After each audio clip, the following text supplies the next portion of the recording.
Kannur vision success സ്റ്റോറിയിലേക്ക് പ്രിയ പ്രേക്ഷകർക്ക് സ്നേഹപൂർവ്വം സ്വാഗതം. സക്സസ് സ്റ്റോറിയുടെ എപ്പിസോഡിൽ നമ്മോടൊപ്പം ചേരുന്നത് ഒരു കമ്മ്യൂണിസ്റ്റ് നേതാവാണ് പി ഹരീന്ദ്രൻ. പാനൂരിൽ നിന്ന്, പാനൂരിൻ്റെ ഏരിയ സെക്രട്ടറിയായി ഏകദേശം 10 വർഷക്കാലം. നമ്മുടെ ഈ SFI എന്ന വിദ്യാർത്ഥി സംഘടന രൂപീകൃതമായിട്ട് അതിൻ്റെ 3ാമത്തെ അഖിലേന്ത്യാ സമ്മേളനത്തിൽ ഒരു 14കാരൻ പ്രതിനിധിയായി പങ്കെടുത്തായിരുന്നു. അത് ബീഹാറിലായിരുന്നു. നിങ്ങൾ ആലോചിക്കണം, 4-4.5 പതിറ്റാണ്ട് മുമ്പുള്ള കഥയാണ്. ആ സമ്മേളനത്തിൽ പങ്കെടുത്ത് ഏതാണ്ട് 13 വയസ്സിൽ ബാലസംഘത്തിലൂടെ രാഷ്ട്രീയത്തിൽ വന്നു. കേരളത്തിലെ ഏറ്റവും സംഘർഷം നിറഞ്ഞു നിന്നൊരു പ്രദേശമാണ് പാനൂർ.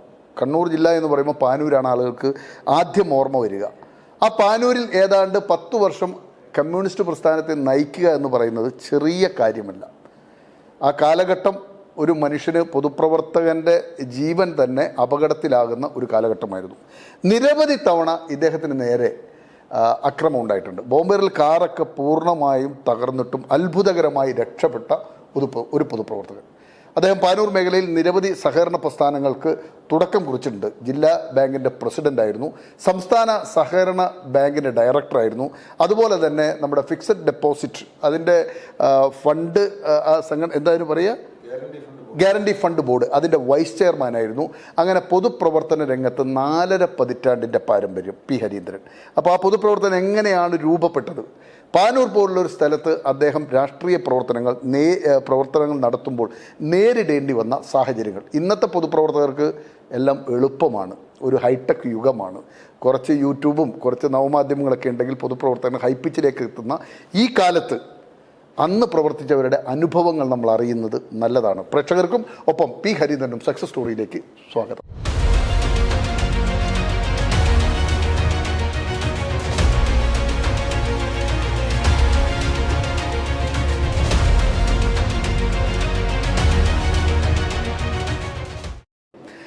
പി ഹരീന്ദ്രൻ, ഞങ്ങൾ ഇത്തരം എപ്പിസോഡുകൾ ചെയ്യുന്നത് തന്നെ ഇന്നത്തെ തലമുറയ്ക്ക് നിങ്ങളൊക്കെ നടത്തിയ പൊതുപ്രവർത്തനത്തിൻ്റെ ആ കാലഘട്ടം ശരിക്കറിയില്ല. ഇന്ന് വളരെ എളുപ്പമാണ്. അതുകൊണ്ട് തന്നെ നിങ്ങളെ അറിയാനുള്ള ശ്രമമാണ് സക്സസ് സ്റ്റോറി നടത്തുന്നത്. പാനൂരിലാണോ ജനിച്ചത്? ജനിച്ചത് പൂക്കോ എന്ന് പറഞ്ഞ സ്ഥലത്താണ്. പാനൂരിനടുത്ത പ്രദേശം. മാതാപിതാക്കൾ? അച്ഛൻ നാരായണൻ, അമ്മ കല്യാണി. എന്ത് ചെയ്യുന്നു അവർ രണ്ടുപേരും ബാല്യം? നിങ്ങളുടെ ബാല്യത്തിൽ അവരെന്തായിരുന്നു ജോലി? അച്ഛൻ പലതരത്തിലുള്ള ജോലികൾ ചെയ്തുകൊണ്ടാണ് ജീവിച്ചത്. നെയ്ത്ത് തൊഴിലാളിയായിരുന്നു. അതിന് പുറമെ പിന്നെ ഒരു ചായം വെക്കുന്ന ജോലി, ആ ജോലി ചെയ്തിട്ടുണ്ട്. സൈക്കിൾ ഷോപ്പ് നടത്തിയിട്ടുണ്ട്. അമ്മ കുട റിപ്പയർ ചെയ്ത്. ഇങ്ങനെ കുടുംബം പോറ്റാൻ സകല പണികളും ആ കാലത്ത് എടുക്കേണ്ടി വന്നിട്ടുണ്ട്. ദാരിദ്ര്യമായിരുന്നു ആ കാലത്ത്, വളരെ ദാരിദ്ര്യമാണ്. അമ്മ സാധാരണ. നിങ്ങൾ എത്ര മക്കളായിരുന്നു? 7 മക്കൾ. 7 മക്കൾ. നിങ്ങൾ എത്രാമത്തെ ആളാ? ഞാൻ 6ാമത്തെ ആൾ. 6ാമത്തെ ആളോ? മുതിർന്ന ഇളയ മക്കളിൽ ഒരാളാണ് അല്ലേ? എന്തായിരുന്നു ആ കാലഘട്ടത്തിൽ ഓർമ്മ? ബാല്യകാലമൊക്കെ പഠിച്ച വിദ്യാലയം ഏതാണ്? പ്രൈമറി തലമൊക്കെ? എൻ്റെ 1 മുതൽ 4 വരെയുള്ള ക്ലാസ് പൂക്കും ചാലിയ LP സ്കൂൾ ആണ് ഞാൻ പഠിച്ചത്. വീടിനടുത്താണ്. പക്ഷേ 4ാം ക്ലാസ് പഠിക്കുമ്പോഴേക്ക് വീട് മാറേണ്ടി വന്നു. ഞങ്ങൾ ആദ്യം താമസിച്ചത് ഒരു കുടികിടപ്പ് ഭൂമിയിലായിരുന്നു. അതവർക്ക് ഒഴിഞ്ഞു കൊടുക്കേണ്ടി വന്നു. അപ്പോൾ അതിനുശേഷം പിന്നെ മീത്തലെ പൂക്കോത്തേക്ക് താമസം മാറുകയാണ് ചെയ്തത്. അവിടെ ഒരു അച്ഛൻ്റെ കഠിനാധ്വാനത്തിലൂടെ ഒരു മൺകട്ട കൊണ്ടുണ്ടാക്കിയ ഒരു വീട്ടിലാണ് നമ്മൾ താമസം. എത്ര മുറികളുടെ വീടായിരുന്നു അന്നത്തെ കാലത്ത്? അത് 2 മുറിയാണ്. 2 മുറി മൺകട്ട കൊണ്ടുണ്ടാക്കിയ ചെറിയൊരു വീട്. ആ മൺകട്ട എന്ന് പറഞ്ഞാൽ അച്ഛൻ തന്നെ പിന്നെ എന്താണ് പെട്ടി ഉണ്ടാക്കി അതിൽ മണ്ണ് കുഴച്ച് ഉണ്ടാക്കിയെടുത്ത കട്ടകളാണ്. അച്ഛൻ തന്നെ നിർമ്മിച്ച വീട്. ഒത്തിരി പണിക്കാർ വീട് നിർമ്മിക്കുന്നത് പണിക്കാരുടെ സഹായത്തോടുകൂടി. പക്ഷെ കട്ട മുഴുവൻ ഉണ്ടാക്കിയത് അച്ഛൻ തനിച്ചാണ്. ഒരുപാട് ദിവസങ്ങൾ എടുത്തിട്ട്. അത്രയും ദാരിദ്ര്യമായിരുന്നു. ഈ മക്കളൊക്കെ എന്താണ് ആ കാലഘട്ടത്തിൽ? 7 പേരും ജോലിയൊക്കെ ഉണ്ടായിരുന്നു. അവരുടെ പഠനം? 3 പേര് പിന്നെ പെങ്ങന്മാരാണ്. എൻ്റെ മൂത്ത 2 ആൺമക്കളാണ് ഉണ്ടായിരുന്നത്. മൂത്ത ജ്യേഷ്ഠൻ മാഹിയിൽ ഒരു മദ്യ ഷോപ്പിൽ സെയിൽസ്മാനായിട്ട് കുറച്ചു കാലം വർക്ക് ചെയ്തിരുന്നു. അടിയന്തരാവസ്ഥയുടെ ഘട്ടത്തിൽ അദ്ദേഹം പാർട്ടി CPM കാരനാണെന്നുള്ള നിലയിൽ അറസ്റ്റ് ചെയ്ത് ജയിലിലടച്ചു. പിന്നെ മൂത്ത ജ്യേഷ്ഠൻ, അതിൻ്റെ ഇളയ ജ്യേഷ്ഠൻ എന്ന് പറയുന്നത് അവിടെ നെയ്ത്ത് ശാലയൊക്കെയുള്ള സ്ഥലങ്ങളാണ്. അവിടെയുള്ള എപ്പോഴെങ്കിലുമുള്ള ജോലികൾ ചെയ്യുന്ന രീതി മാത്രമേ ഉണ്ടായിരുന്നുള്ളൂ. താങ്കൾ ഈ പ്രൈമറി ദാരിദ്ര്യം തന്നെ 7ാം ക്ലാസ് 4ാം ക്ലാസ് കഴിഞ്ഞ് പിന്നെ വിദ്യാഭ്യാസം എവിടെയാണ്? 4ാം ക്ലാസ്സിലാണ് ഞാൻ താമസം മാറുന്നത്. 4ാം ക്ലാസ്സിൽ പിന്നെ ചാലിയ സ്കൂളിൽ തന്നെ പോയി. അതിനുശേഷം വീടിന് തൊട്ടടുത്ത് പിന്നെ എരഞ്ഞിക്കുളങ്ങര LP സ്കൂൾ എന്ന് പറയുന്ന 5ാം ക്ലാസ്സിൽ ചേർന്നത്. അവിടെ 5ാം ക്ലാസ്സിൽ മാത്രമേ അവിടെ പഠിച്ചിട്ടുള്ളൂ. പിന്നെ അതിനുശേഷം പിന്നെ പാനൂർ UP സ്കൂളിലാണ്. അതെന്തുകൊണ്ടാണ് 5ാം ക്ലാസ്സിൽ നിന്ന് പാനൂർ UP സ്കൂളിലേക്ക് മാറി? പാനൂർ UP സ്കൂളിൽ പോകാനുള്ള കാരണം എന്ന് പറഞ്ഞാൽ അത് അച്ഛൻ്റെയും കൂടി ഒരു താല്പര്യത്തിൻ്റെ അടിസ്ഥാനത്തിലാണ്. അന്ന് കേത്തായിട്ടാണ് പാനൂർ UP സ്കൂളിൻ്റെ ഹെഡ് മാസ്റ്റർ.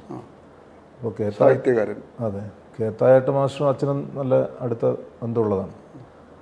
അപ്പോൾ മാത്രമല്ല ആ സമയത്ത് പാനൂർ UP സ്കൂൾ എന്ന് പറയുന്നത് വിദ്യാഭ്യാസ മേഖലയിൽ കുറച്ചുകൂടി നല്ല പേര് കേട്ടൊരു സ്കൂളാണ്. അതുകൊണ്ട് തന്നെ നന്നായിട്ട് പഠിക്കാൻ പറ്റുന്നൊരു സ്കൂളായിരിക്കും എന്നുള്ള നിലയിലാണ് അങ്ങോട്ട് 6ാം ക്ലാസ്സിൽ അങ്ങോട്ടേക്ക് മാറ്റി. അത് കഴിഞ്ഞ് 10ാം ക്ലാസ് വരെ അവിടെ തുടർന്നു? അല്ല, അവിടെ 7 വരെയുള്ളൂ. UP സ്കൂളാണ്. അത് കഴിഞ്ഞ് പാനൂർ ഹൈസ്കൂളിലേക്ക് പോകും. ഹൈസ്കൂൾ PR കുറുപ്പിൻ്റെ സ്കൂളിലേക്ക് 10ാം ക്ലാസ് വരെ. പാനൂർ ഹൈസ്കൂൾ ഒറ്റ സ്കൂളാണ്, പിന്നീടാണ് 2 സ്കൂളായിട്ട്. ഈ 10ാം ക്ലാസ് വരെ പഠനത്തിനിടയിൽ എപ്പോഴാണ് ഒരു വിദ്യാർത്ഥി പ്രസ്ഥാനത്തിൽ, കുടുംബത്തിൽ പിതാവ് കമ്മ്യൂണിസ്റ്റ് പാർട്ടിയുടെ നേതാവോ പ്രവർത്തകനോ ഒന്നുമല്ല, ഒരു അനുഭാവിയായിരുന്നു. ഉറച്ച കമ്മ്യൂണിസ്റ്റ് ആയിരുന്നു. താങ്കളിൽ എപ്പോഴാണ് ഒരു രാഷ്ട്രീയ പ്രവർത്തകൻ ഉണ്ടാകുന്നത്? ഒരു വിദ്യാർത്ഥി പ്രസ്ഥാനത്തിലൂടെയാണോ? എങ്ങനെയാണ് ആ കാലം ഓർക്കുന്നത്? എൻ്റെ കുടുംബ പശ്ചാത്തലം തന്നെയാണ് എന്നെ ഇതിലേക്ക് ആകർഷിച്ചിട്ടുള്ളത്.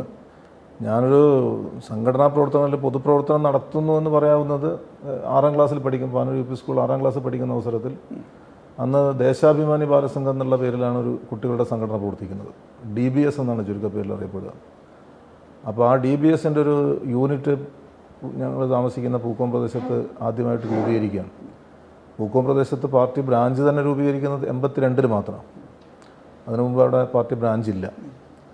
അപ്പോൾ ആ PR കുറിപ്പിൻ്റെ ഒരു കാലഘട്ടമല്ലേ ശരിക്കും? അവിടെ പൂക്കോം പ്രദേശം എന്ന് പറയുന്നത് ഒരു ഗുണ്ടാ വിളയാട്ടം നിരന്തരമായി PR-ന്റെ കാലഘട്ടം. അന്ന് കോൺഗ്രസ്സാണ്, പിന്നെ PR കുറിപ്പ് ഉൾപ്പെടെ കോൺഗ്രസ്സാണ്.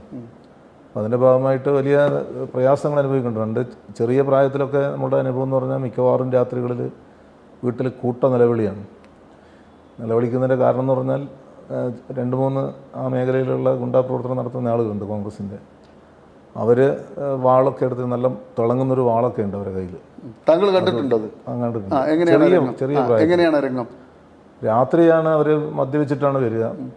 അപ്പോൾ അവർ കുറച്ച് ഉയരമുള്ള കോണി കയറിയിട്ട് വേണം വീട്ടിൻ്റെ മുറ്റത്തേക്ക് എത്താൻ. അത് കയറി വരുമ്പോൾ തന്നെ നമ്മൾ ആകെ കരയാൻ തുടങ്ങും. പിന്നെ എല്ലാവരും പരസ്പരം കെട്ടിപ്പിടിച്ച് വാതിൽ കൊട്ടി അടച്ചിട്ടാണ് വീട്ടിനകത്തുനിന്ന് കാര്യം. എന്തിനാ അവരങ്ങനെ ഭീകരത സൃഷ്ടിക്കുന്നത്? പേടിപ്പിക്കാനാണ്, വേറൊന്നുമല്ല. അതിലൂടെ എന്താ? എന്നിട്ട് വാതിലൊക്കെ ഇങ്ങനെ പിന്നെ ആയുധം കൊണ്ട് മുട്ടിയിട്ട് വാതിൽ തുറക്കടാന്നല്ലാണ്, നിൻ്റെ മക്കളും എല്ലൂരി കോൽക്കളി കളിക്കൂടാന്നെല്ലാം പറഞ്ഞിട്ടുള്ള ആ ഒരു എന്താ പറയണ്ട ആ ഒരു ശബ്ദം പോലും ഇപ്പോൾ ആ രംഗമാണ് താങ്കളുടെ മനസ്സിലുള്ളത് ശരിക്ക്. അവർ നിങ്ങളെ ഭയപ്പെടുത്തുക എന്നുള്ള, ആധിപത്യം സ്ഥാപിക്കുക എന്നുള്ളതാണ് ഉദ്ദേശം. കാരണം അവിടെ 3-4 കമ്മ്യൂണിസ്റ്റ് അനുഭാവികൾ മാത്രമേ ഉണ്ടായിട്ടുള്ളൂ ആ മേഖലയിൽ. അച്ഛൻ ഉൾപ്പെടെ 3-4 പേരെ ഉണ്ടായിട്ടുള്ളൂ ആ സമയത്ത്. അപ്പോൾ അവരെ ഭയപ്പെടുത്തി നിർത്തുക എന്നുള്ളതാണ് ഉദ്ദേശം. അങ്ങനെ പല ദിവസങ്ങളിൽ ആവർത്തിച്ചിട്ടുണ്ട്.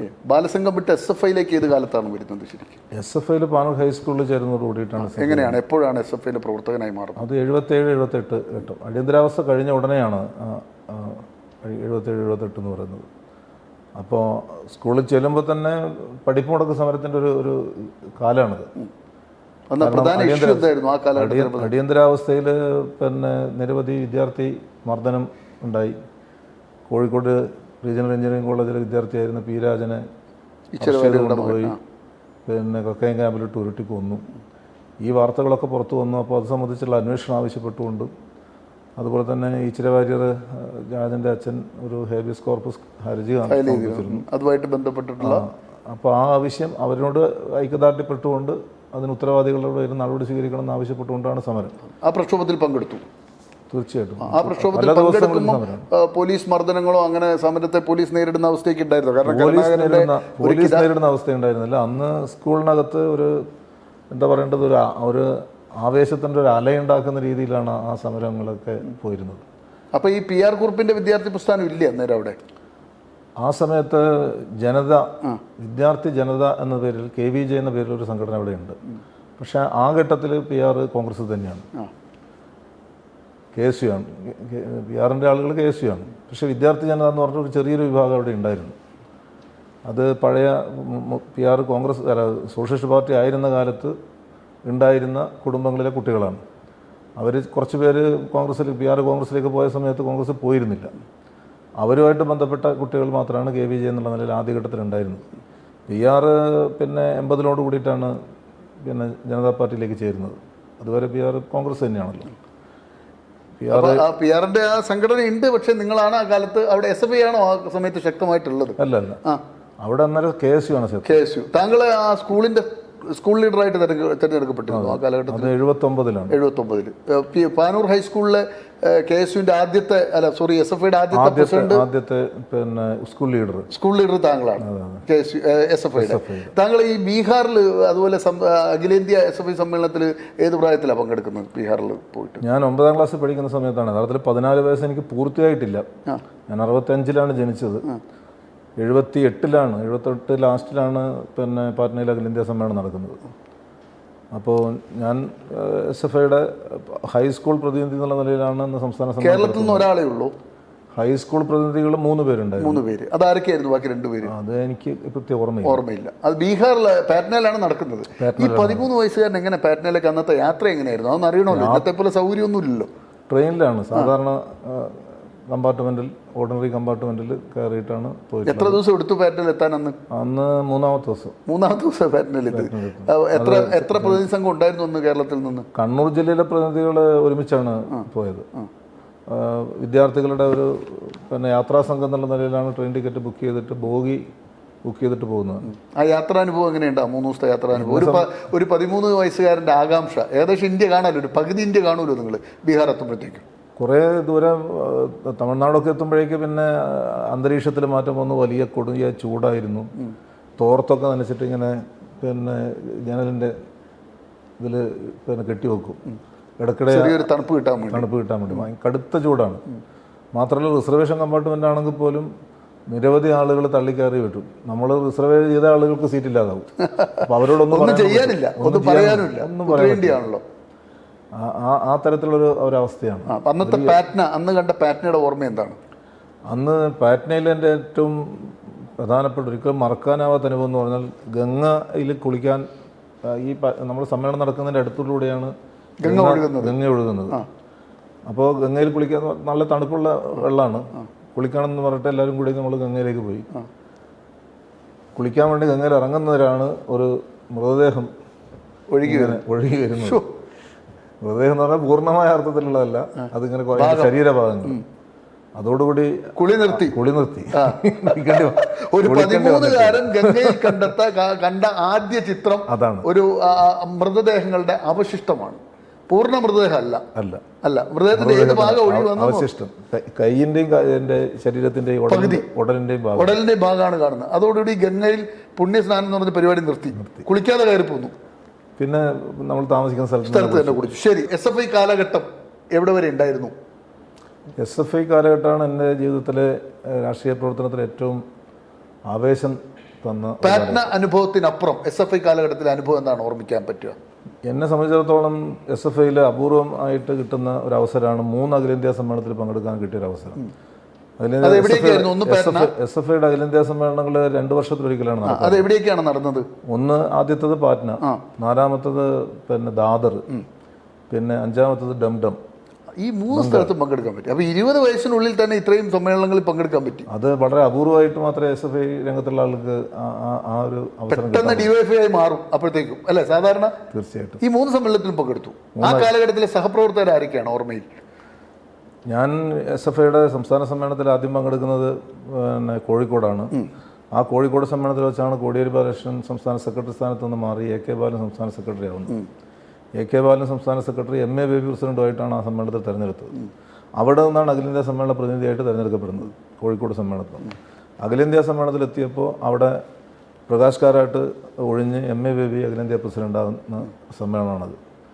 MA ബേബി അഖിലേന്ത്യാ പ്രസിഡന്റ് ആയതോടുകൂടി പിന്നെ ഇവിടെ മാറ്റം വന്നു. തോമസ് ഐസക് പ്രസിഡന്റ് സ്ഥാനത്തേക്ക് വന്നു. തോമസ് ഐസക് സംസ്ഥാന പ്രസിഡന്റും AK ബാലൻ സംസ്ഥാന സെക്രട്ടറി ആയിട്ടുള്ള ഘട്ടത്തിലാണ് പിന്നീട് നമ്മുടെ പ്രവർത്തനം. കേരളത്തിലെ തലമുതിർന്ന നേതാക്കളെല്ലാം താങ്കളോടൊപ്പം പ്രവർത്തിച്ചവരാണ്.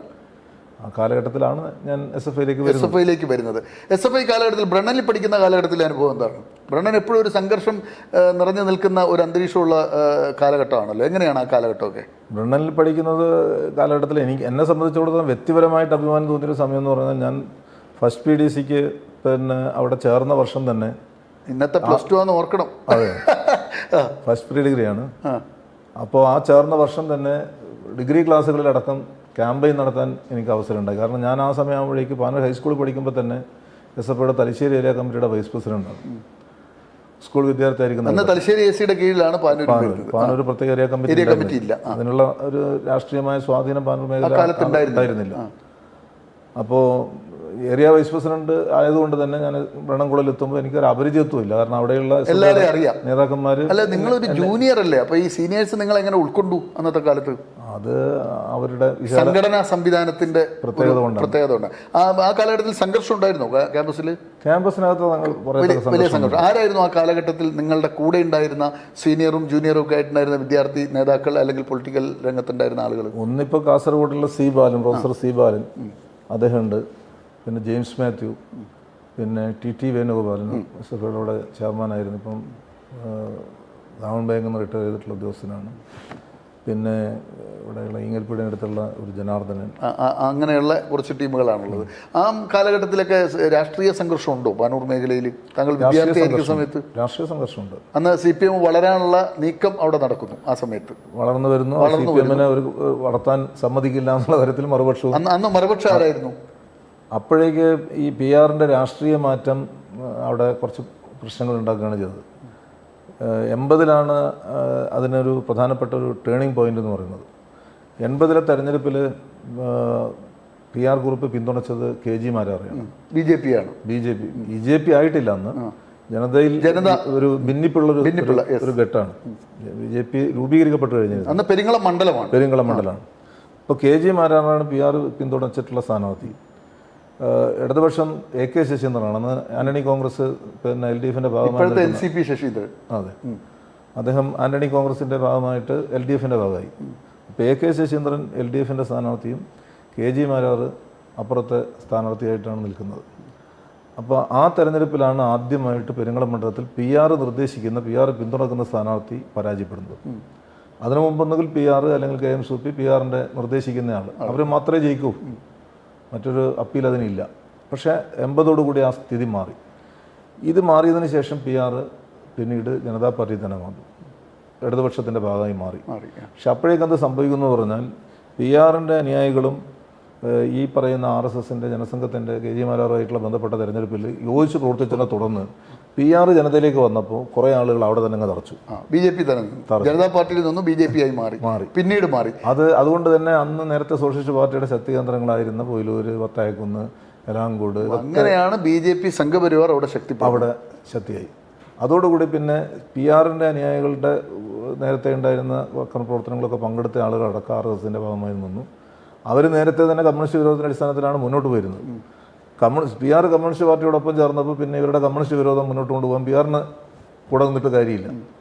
ആ കമ്മ്യൂണിസ്റ്റ് വിരോധം നടപ്പാക്കാൻ പറ്റിയ സാധനം RSS ആണെന്ന് മനസ്സിലാക്കി അത് പിന്നെ സംഘർഷത്തിലേക്കാണ് പോയത്. സംഘർഷം എന്ന് പറഞ്ഞാൽ ചെറിയ നിലയിലൊന്നുമല്ല. 1979 ഒക്ടോബർ 26-നാണ് രാജുമാഷ് പട്ടാപ്പകൽ പാനൂർ പിന്നെ അവിടെ കോടിയേരിയുടെ വിനോദിനിയുടെ അവിടുത്തെ 8 വീട്ടിൽ രാജമാസ്റ്റർ കൊല്ലപ്പെടും. 8 വീട്ടിൽ രാജമാസ്റ്റർ കൊല്ലപ്പെടുന്നതെന്ന് പറഞ്ഞാൽ സ്കൂൾ അദ്ദേഹം കണ്ണമ്പള്ളി LP സ്കൂളിൽ പഠിക്കുന്നതാണ്. തെക്കേപ്പാനൂർ പഠിപ്പിക്കുന്ന ആളാണ്. ചെറിയ കുഞ്ഞുങ്ങളാണല്ലോ, 4ാം ക്ലാസ് വരെയുള്ള സ്കൂളാണത്. ആ കുട്ടികളിങ്ങനെ ലൈനായിട്ട് നിർത്തി മാഷിൻ്റെ അവരെ സംരക്ഷകനായിട്ട് ഇങ്ങനെ നടന്നു പോകുന്നതിനിടയിലാണ് RSS-ന്റെ ഗണവേഷധാരികളായിട്ടുള്ള ആളുകൾ ഈ കുട്ടികളെ മുമ്പിൽ വെച്ച് ആളുകൾ റോഡിലൂടെ നടന്നു പോകുന്ന ഘട്ടത്തിൽ അദ്ദേഹത്തെ കൊന്നുകളഞ്ഞു. അന്ന് ഞങ്ങളന്നേരം ഞാൻ സ്കൂൾ വിട്ടിട്ട് ഞാൻ നടന്നിട്ടാണ് പോകും വീട്ടിലേക്ക് വരാറുള്ളത്. നടന്നു വരുമ്പോൾ ഈ മൃതദേഹം ഞാൻ കാണുന്നുണ്ട്. കൊല്ലുന്ന സംഭവം കാണുന്നില്ല. എത്ര വയസ്സിലാണ്? 14-ാമത്തെ വയസ്സ്. 14-ാമത്തെ വയസ്സിൽ ഒരു കൊല്ലപ്പെട്ട ഒരു പാർട്ടി. ആ മൃതദേഹം എന്ന് പറയുന്നത് കണ്ടു നിൽക്കാൻ പറ്റാത്തതാണ്. കാരണം മൂക്ക് ഛേദിച്ച് കളഞ്ഞിരുന്നു. അപ്പോൾ ഒരു ദ്വാരമാണ് മുഖത്തിൽ ശരിക്കും കാണുക. ചെവി ഛേദിച്ച് കളഞ്ഞിരുന്നു. ഒരു കണ്ടാൽ തന്നെ ഒരു വല്ലാത്ത ഭീകരത ഉണ്ടാകുന്ന ഒരു ദൃശ്യമായിരുന്നു അത്. എന്താണ് അന്ന് എന്ത് തോന്നി ഹരീന്ദ്രൻ? അന്ന് SFI ഉണ്ടല്ലോ. അടുത്ത എന്താ പറയേണ്ട പ്രതിഷേധവും എതിർപ്പുമാണ് എനിക്ക് തോന്നിയത് ഈ സംഭവങ്ങളോടുള്ള. എൻ്റെ പ്രശ്നം എന്ന് പറഞ്ഞാൽ ഞാൻ നേരത്തെ പറഞ്ഞതുപോലെ ചെറിയ പ്രായം മുതൽ തന്നെ ഈ അക്രമത്തിൻ്റെതായ ഒരു അനുഭവം, ഒരു തീക്ഷ്ണമായ ഒരു അനുഭവം എനിക്ക് എൻ്റെ 14 വയസ്സിൽ കാണാന്ന് പറഞ്ഞാൽ ചെറിയ കാര്യമല്ലല്ലോ. അല്ല, അത് മാത്രമല്ല ഞങ്ങളുടെ കുടുംബത്തിന് നേരെ തന്നെയുള്ള ആക്രമണം. എന്താണ് കുടുംബത്തിന് നേരെ ഉണ്ടായ ആക്രമണങ്ങൾ ഏതൊക്കെയാണ് ഓർമ്മയിലുള്ളത്? ഒന്ന്, അച്ഛൻ കമ്മ്യൂണിസ്റ്റ് ആയതുകൊണ്ട് തന്നെ എല്ലാ കാലത്തും അച്ഛന് നേരെ അല്ലെങ്കിൽ കുടുംബത്തിന് നേരെയുള്ള ഈ ഭീഷണികളും അത് അച്ഛന് നേരിട്ട് അടി കിട്ടിയിട്ടില്ല. പക്ഷെ അച്ഛനുണ്ടായൊരു അനുഭവം എന്ന് പറഞ്ഞാൽ ഈ പ്രായത്തിൽ തന്നെ ഒരു ദിവസം രാത്രി വീട്ടിലേക്ക് വരുന്ന വഴിയിൽ കുറുക്കൻ ആക്രമിച്ചു. കുറുക്കനെ പിന്നെ അച്ഛനെ വിടുന്നില്ല. അച്ഛൻ നിലവിളിച്ചിട്ടൊന്നും ആൾ വരുന്നില്ല. കാരണം അച്ഛൻ്റെ ശബ്ദം അയൽവാസികളെല്ലാം കേൾക്കുന്നുണ്ട്. അച്ഛനെ ആക്രമിക്കുന്നതാണെന്നാണ് ആളുകൾ ധാരണ. അതുകൊണ്ട് കുറുക്കൻ ആക്രമിക്കുമ്പോഴും ആളുകൾ വരുന്നു. എന്നിട്ട് അച്ഛൻ ആ കുറുക്കനെ പിടിച്ച് അച്ഛൻ തന്നെ നിലത്തടിച്ച് കൊന്നു. എന്നിട്ടാണ് അച്ഛൻ വീട്ടിലേക്ക് വരുന്നത്. അത് അച്ഛൻ്റെ അനുഭവം. 77 തെരഞ്ഞെടുപ്പിൽ PR അവിടെ പെരുങ്കുളത്ത് സ്ഥാനാർത്ഥിയാണ്. എതിർ സ്ഥാനാർത്ഥി VK അച്യുതനാണ്. CPM പിന്തുണക്കുന്നത് VK അച്യുതനെയാണ്. ആ തെരഞ്ഞെടുപ്പിൽ പോളിംഗ് ഏജൻ്റായിട്ട് മൂത്ത ജ്യേഷ്ഠൻ അവിടെ ഉണ്ടായിരുന്നു, ആ പൂക്കോം മാപ്പിള LP സ്കൂളിൽ. പക്ഷേ ധാരാളമായിട്ട് കള്ളവോട്ട് രേഖപ്പെടുത്തപ്പെട്ടു. അതിനെ ചോദ്യം ചെയ്തു. ബൂത്തിനകത്ത് വെച്ച് തന്നെ ഭീഷണി ഉണ്ടായി. നീ പുറത്തിറങ്ങിയാൽ വെച്ചേക്കില്ല എന്നുള്ള ഭീഷണി ഉണ്ടായി. അപ്പോൾ അതിനെ തുടർന്ന് ബാലറ്റ് ബോക്സ് കൊണ്ടുപോകുമ്പോൾ പോലീസിൻ്റെ കൂടെ തന്നെ ബോസിൻ്റെ കൂടെ ഏട്ടനെയും കടത്തി വിട്ടു. എന്നിട്ട് പിന്നെ ഒരാഴ്ച കഴിഞ്ഞിട്ടാണ് ജ്യേഷ്ഠൻ തിരിച്ചു വന്നത്. ഒരാഴ്ച കഴിഞ്ഞ് തിരിച്ചു വന്ന് അവിടെയുള്ള ഇന്ദ്രപൂർവ്വത്തിലുള്ള ഒരു ചായക്കടയിൽ ഇരുന്ന് ചായ കഴിക്കുന്ന അവസരത്തിൽ ഈ സംഘം വന്ന് ഏട്ടനെ ആക്രമിച്ചു. ഭീകരമായ രീതിയിൽ ആക്രമിച്ചു. അതിനുശേഷം ഈ വിവരം പറയാൻ അന്ന് പൂക്കോ മയിലാടിമുട്ട എന്ന് പറഞ്ഞൊരു സ്ഥലമുണ്ട്. അവിടെയാണ് 3-4 CPMമാരുള്ളത്. അപ്പോൾ ആ കേന്ദ്രത്തിൽ ഈ വിവരം പറയാൻ വേണ്ടിയിട്ട് ഷർട്ടൊന്നും ഇടാതെ വെറും ട്രൗസർ വിട്ടിട്ട് പൂക്കോം ടൗണിലൂടെ ഓടിപ്പോയ ഒരനുഭവം എനിക്കുണ്ട്. നിങ്ങളാണ് ഈ വിവരം പറയാൻ പോകുന്നത്. മറ്റു വേറൊരു സഹോദരനുണ്ട്, എൻ്റെ ഇളയത്. അദ്ദേഹത്തെ 1985 രാത്രി വീട്ടിലേക്ക് വരുന്ന വഴിയിൽ RSSകാർ വെട്ടിക്കൊലപ്പെടുത്താൻ വേണ്ടിയിട്ടുള്ള വലിയ ആക്രമണം നടത്തി. 64 പരിക്കുണ്ടായിരുന്നു. പിറ്റേ ദിവസം പോലീസിൽ ചേരേണ്ടതാണ്. പിറ്റേ ദിവസം പോലീസിൽ ചേരേണ്ട സഹോദരനെയാണ് 64 വെട്ടി മൃതപ്രായനാക്കിയത്. അദ്ദേഹം ഏട്ടനെയും കൊണ്ടിട്ട് പിന്നെ ഹോസ്പിറ്റലിലേക്ക് പോകുന്നു. തലശ്ശേരിയിൽ കൊണ്ടുവന്നു. അവിടെ നിന്ന് കോഴിക്കോട് കൊണ്ടുപോകുന്ന വഴിക്ക് ഒരു അബോധാവസ്ഥയിലേക്ക് പോകുന്നു. രക്തം ഇങ്ങനെ ഒഴുകിക്കൊണ്ട് ഞാൻ കൂടെയുണ്ട്. അപ്പോൾ വടകര ഹോസ്പിറ്റലിലേക്ക് കയറി. വടകര ഹോസ്പിറ്റലിൽ കയറി പെട്ടെന്ന് ഈ നമ്മൾ കെട്ടിയ കെട്ട് ഡോക്ടറെ അഴിക്കുന്ന സമയത്ത് തന്നെ ഒരു രക്തം ഇങ്ങോട്ട് പമ്പ് ചെയ്തു എൻ്റെ മുഖത്തേക്ക്. ഞാനവിടെ മോചിപ്പെട്ട് വീണു. പിന്നെ എന്നെ അവിടെ നിർത്തിയിട്ട് ബാക്കിയുള്ള ആൾ കോഴിക്കോടേക്ക് പോവുകയാണ് ചെയ്തത്. അത്ഭുതകരമായിട്ടാണ് ജ്യേഷ്ഠൻ ജീവിതത്തിലേക്ക് തിരിച്ചു വന്നത്. അത് തന്നെ 2-3 വർഷത്തോളം മണിപ്പാൽ ആശുപത്രി, അതുപോലെ തന്നെ ഇവിടെ ചെന്നൈയിലുള്ള, അന്നും മദ്രാസ് എന്ന് പറയാം, KMC ഹോസ്പിറ്റൽ, അവിടെയൊക്കെ സർജറിയൊക്കെ കഴിഞ്ഞിട്ടാണ് അപ്പോൾ അദ്ദേഹം ജീവിച്ചിരിക്കുന്നുണ്ട്. അത്രയും തീവ്രമായ അനുഭവമാണ്. പോലീസിൽ ചേരാൻ പറ്റിയില്ല എന്ന് മാത്രമേ ഉള്ളൂ. അപ്പോൾ ഇങ്ങനെയുള്ള അനുഭവങ്ങൾ എൻ്റെ ജീവിതത്തിൽ ഉള്ളതുകൊണ്ട് തന്നെ ഇത്തരം സംഭവങ്ങളോടുള്ള അടങ്ങാത്ത പ്രതിഷേധം എല്ലാ കാലത്തും ഇങ്ങനെ ഉമിത്തി പോലെ എന്നിലുണ്ട്. ഇതെല്ലാം SFI കാലഘട്ടത്തിൽ വിദ്യാർത്ഥി ആയിരിക്കുമ്പോഴാണ് ഇതെല്ലാം കാണുന്നത്. അപ്പോൾ നിങ്ങൾ രൂപപ്പെടുന്ന ഒരു രാഷ്ട്രീയ ബോധം കുറച്ചുകൂടി കരുത്തുറ്റതാവും അല്ലേ എന്നാണ് വിചാരിക്കേണ്ടത്. DYFIയിലേക്ക് പിന്നെ എങ്ങനെയാണ് SFIയുടെ ഏത് പോസ്റ്റിൽ വരെ എത്തി താങ്കൾ? SFIയുടെ പാനൂർ ഏരിയ കമ്മിറ്റി രൂപീകരിക്കപ്പെടുന്ന ഘട്ടത്തിൽ തന്നെ ഞാൻ അതിൻ്റെ ഏരിയ കമ്മിറ്റിയുടെ പ്രസിഡൻ്റായിട്ട് തിരഞ്ഞെടുക്കപ്പെട്ടു. ആദ്യത്തെ SFIയുടെ പാനൂർ ഏരിയ പ്രസിഡൻ്റാണ് ഫസ്റ്റ്. അതെ, ഞാൻ പ്രസിഡൻറ്റും പിന്നീട് കൂത്തുപറമ്പിൽ കൊല്ലപ്പെട്ട വെടിവെപ്പിൽ കൊല്ലപ്പെട്ട KK രാജീവൻ സെക്രട്ടറി ആയിട്ടാണ്. രാജീവൻ എൻ്റെ ഒരു സുഹൃത്താണ്, ദേശാഭിമാനി ലേഖകനായിരുന്നല്ലോ. അദ്ദേഹം സെക്രട്ടറി, ഞാൻ പ്രസിഡൻ്റുമായിട്ടാണ് SFIയുടെ ആദ്യത്തെ ഏരിയ കമ്മിറ്റി വന്നത്. രാജീവൻ്റെ മരണത്തിന് ശേഷം പിന്നെ ഞാൻ ഏരിയ സെക്രട്ടറിയായി. പിന്നെ SFIയിൽ ഏതൊക്കെ പോസ്റ്റിലെത്തി? SFIയുടെ അന്ന് കണ്ണൂർ ജില്ല എന്ന് പറയുന്നത് കാസർഗോഡ് ഉൾപ്പെടെയുള്ള അഭിവത്ത കണ്ണൂർ ജില്ലയാണ്. ആ കണ്ണൂർ ജില്ലാ കമ്മിറ്റി അംഗമായിട്ടും ഞാൻ അവിടെ വരെയാണ് എത്തിയത്. SFIയിൽ നിന്ന് പിന്നെ DYFIയിലേക്കാണ്. ഈ 2 സഹോദരങ്ങൾക്ക് നേരെ നടന്ന അക്രമമാണ് കുടുംബത്തിന് നേരെ ഉണ്ടായ ഏറ്റവും മനസ്സിൽ തങ്ങി നിൽക്കുന്ന 2 അനുഭവം. പിന്നെ പിതാവ് കുറുക്കൻ ആക്രമിക്കാൻ പോലും ആരും തിരിഞ്ഞു നോക്കാത്ത ഒരു സാഹചര്യം, ഗുണ്ടകളാണ് ആക്രമിക്കുന്നത് എന്നുള്ള നിലക്ക്. ഇതാണ് അനുഭവം. DYFIയിലേക്ക് വരുമ്പോൾ DYFIയിൽ ഞാൻ പിന്നെ അവിടുത്തെ പൂക്കോം യൂണിറ്റ് കമ്മിറ്റിയിൽ നിന്നാണ് തുടങ്ങുന്നത്. KSYF എന്ന് പറയുന്ന DYFIയുടെ മുമ്പേയുള്ള സംഘടന DYFI ആയിട്ട് മാറുന്നത് 1980-ലാണ്. അപ്പോൾ ആ 80-ൽ തന്നെയാണ് ഞാൻ DYFIയുടെ ആദ്യ യൂണിറ്റ് കമ്മിറ്റിയിൽ അംഗമായി ചേരുന്നത്. യൂണിറ്റ് കമ്മിറ്റിയിൽ നിന്ന് പിന്നെ അതിൻ്റെ സഹഭാരവാഹിയായി. പിന്നീട് അന്ന് വില്ലേജ് കമ്മിറ്റി, ഇപ്പോൾ മേഖലാ കമ്മിറ്റി എന്നാണ് പറയാം, അന്ന് വില്ലേജ് കമ്മിറ്റി എന്നാണ് പറയുന്നത്. ആ വില്ലേജ് കമ്മിറ്റിയുടെ പ്രസിഡൻറ്റും പിന്നീട് സെക്രട്ടറി ആയിട്ട് പ്രവർത്തിച്ചു. അതേസമയത്ത് തന്നെ പാനൂർ ബ്ലോക്ക് കമ്മിറ്റി അംഗമായിട്ടും അതിൻ്റെ സഹഭാരവാഹിയായിട്ടും പ്രവർത്തിച്ചു. ഈ കാലയളവിൽ തന്നെയാണ് ഞാൻ പാർട്ടിയുടെ ഉത്തരവാദിത്തങ്ങളിലേക്ക് വരുന്നത്. ആദ്യമായിട്ട് CPM താങ്കൾക്ക് കിട്ടിയ ഉത്തരവാദിത്തം എന്തായിരുന്നു? ഞാൻ പാർട്ടി അംഗമാകുന്നത് 17ാമത്തെ വയസ്സിലാണ്. എത്രയാണ് പാർട്ടി അംഗമാകുന്നതിന്റെ സാധാരണഗതിയിൽ പാർട്ടി ഭരണഘടന അനുസരിച്ച് 18 വയസ്സാണ്. പിന്നെ എങ്ങനെ ഭരണഘടനയ്ക്ക് വിരുദ്ധമായി 17ാം വയസ്സിൽ അംഗത്വം കിട്ടിയത്? അത് ഞാൻ പറഞ്ഞല്ലോ, ഞാൻ വളരെ ചെറിയൊരു പ്രായത്തിൽ തന്നെ വളരെ സജീവമായി നിൽക്കുന്ന ഒരു പ്രവർത്തകനായിരുന്നു. 17ാം വയസ്സിൽ CPM പാർട്ടി അംഗത്വം നേടി. അത് കഴിഞ്ഞ് 19 വയസ്സാകുമ്പോഴേക്ക് തന്നെ പൂക്കോം പ്രദേശത്തെ സംബന്ധിച്ചിടത്തോളം ഒരു പാർട്ടി പ്രവർത്തനം എന്ന് പറഞ്ഞാൽ നേരത്തെ കോൺഗ്രസിൻ്റെ ഒക്കെ വലിയ ശക്തി, നേരത്തെ ആദ്യം സോഷ്യലിസ്റ്റ് പാർട്ടിയുടെയും പിന്നീട് കോൺഗ്രസിൻ്റെ ഒക്കെ ശക്തി കേന്ദ്രമായിരുന്ന ഒരു സ്ഥലമാണ് പൂക്കോം. അതുകൊണ്ട് തന്നെ CPMന് വലിയ സ്വാധീനമൊന്നുമില്ലാത്ത, അങ്ങനെ കേഡർമാരില്ലാത്തൊരു പ്രദേശമാണ്. ആ സാഹചര്യം കൊണ്ടാവാം ഒരു ചെറുപ്പക്കാരൻ എന്നുള്ള നിലയിൽ ഞാൻ 19ാമത്തെ വയസ്സിൽ ബ്രാഞ്ച് സെക്രട്ടറിയുടെ ഉത്തരവാദിത്തം ഏറ്റെടുക്കേണ്ടി വന്നു. 19ാം വയസ്സിൽ പാർട്ടിയുടെ ബ്രാഞ്ച് സെക്രട്ടറി സ്ഥാനത്ത് വരുന്നു. അതിനുശേഷം ഞാൻ പാർട്ടി പെരുങ്ങള ലോക്കൽ കമ്മിറ്റിയാണ്. ലോക്കൽ കമ്മിറ്റി അംഗമായി. പിന്നെ ലോക്കൽ കമ്മിറ്റി അംഗമായിട്ട് 2ാമത്തെ വർഷം തന്നെ ഞാൻ ലോക്കൽ കമ്മിറ്റി സെക്രട്ടറി ആയിട്ട് തീരുമാനിക്കപ്പെടുക. എത്ര വർഷം ലോക്കൽ കമ്മിറ്റി സെക്രട്ടറി ആയിട്ട്? 11 വർഷം. 11 വർഷം ലോക്കൽ കമ്മിറ്റി സെക്രട്ടറി. പെരുങ്ങള ലോക്കൽ കമ്മിറ്റിയുടെ. അത് കഴിഞ്ഞ് പെരുങ്ങള ലോക്കൽ കമ്മിറ്റി സെക്രട്ടറി ആയതിനു ശേഷമാണ് പിന്നെ ഞാൻ ഏരിയ സെക്രട്ടറിയുടെ ഉത്തരവാദിത്തം ഏറ്റെടുക്കുന്നത്. Panoor area committee. ഏത് ഇയറിലാണ് പാനൂർ ഏരിയ കമ്മിറ്റി രൂപീകരണമാകുന്നത്? പാനൂർ ഏരിയ കമ്മിറ്റി രൂപീകരിക്കപ്പെടുന്നത് 1980-ലാണ്. എത്രാമത്തെ വർഷമാണ് താങ്കൾ അതിന്റെ സെക്രട്ടറി ആയി വരുന്നത്? ഞാൻ 96-ലാണ്. 16ാമത്തെ വർഷം. ആരായിരുന്നു അതിന് മുമ്പുള്ള സെക്രട്ടറിമാർ? പാനൂർ ഏരിയ കമ്മിറ്റി രൂപീകരിക്കുന്ന ഘട്ടത്തിൽ പ്രഥമ സെക്രട്ടറി IV ദാസൻ മാഷ്.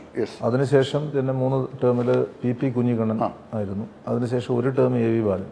AV ബാലന് ശേഷമാണ് ഞാൻ സെക്രട്ടറി ആവുന്നത്. ഈ ലോക്കൽ കമ്മിറ്റി അംഗം, local committee secretary, area secretary, ഈ ലോക്കൽ കമ്മിറ്റിയിലുള്ള കാലഘട്ടത്തിൽ നേരിടേണ്ടി വന്ന പ്രതിസന്ധികൾ എന്തൊക്കെയാണ്?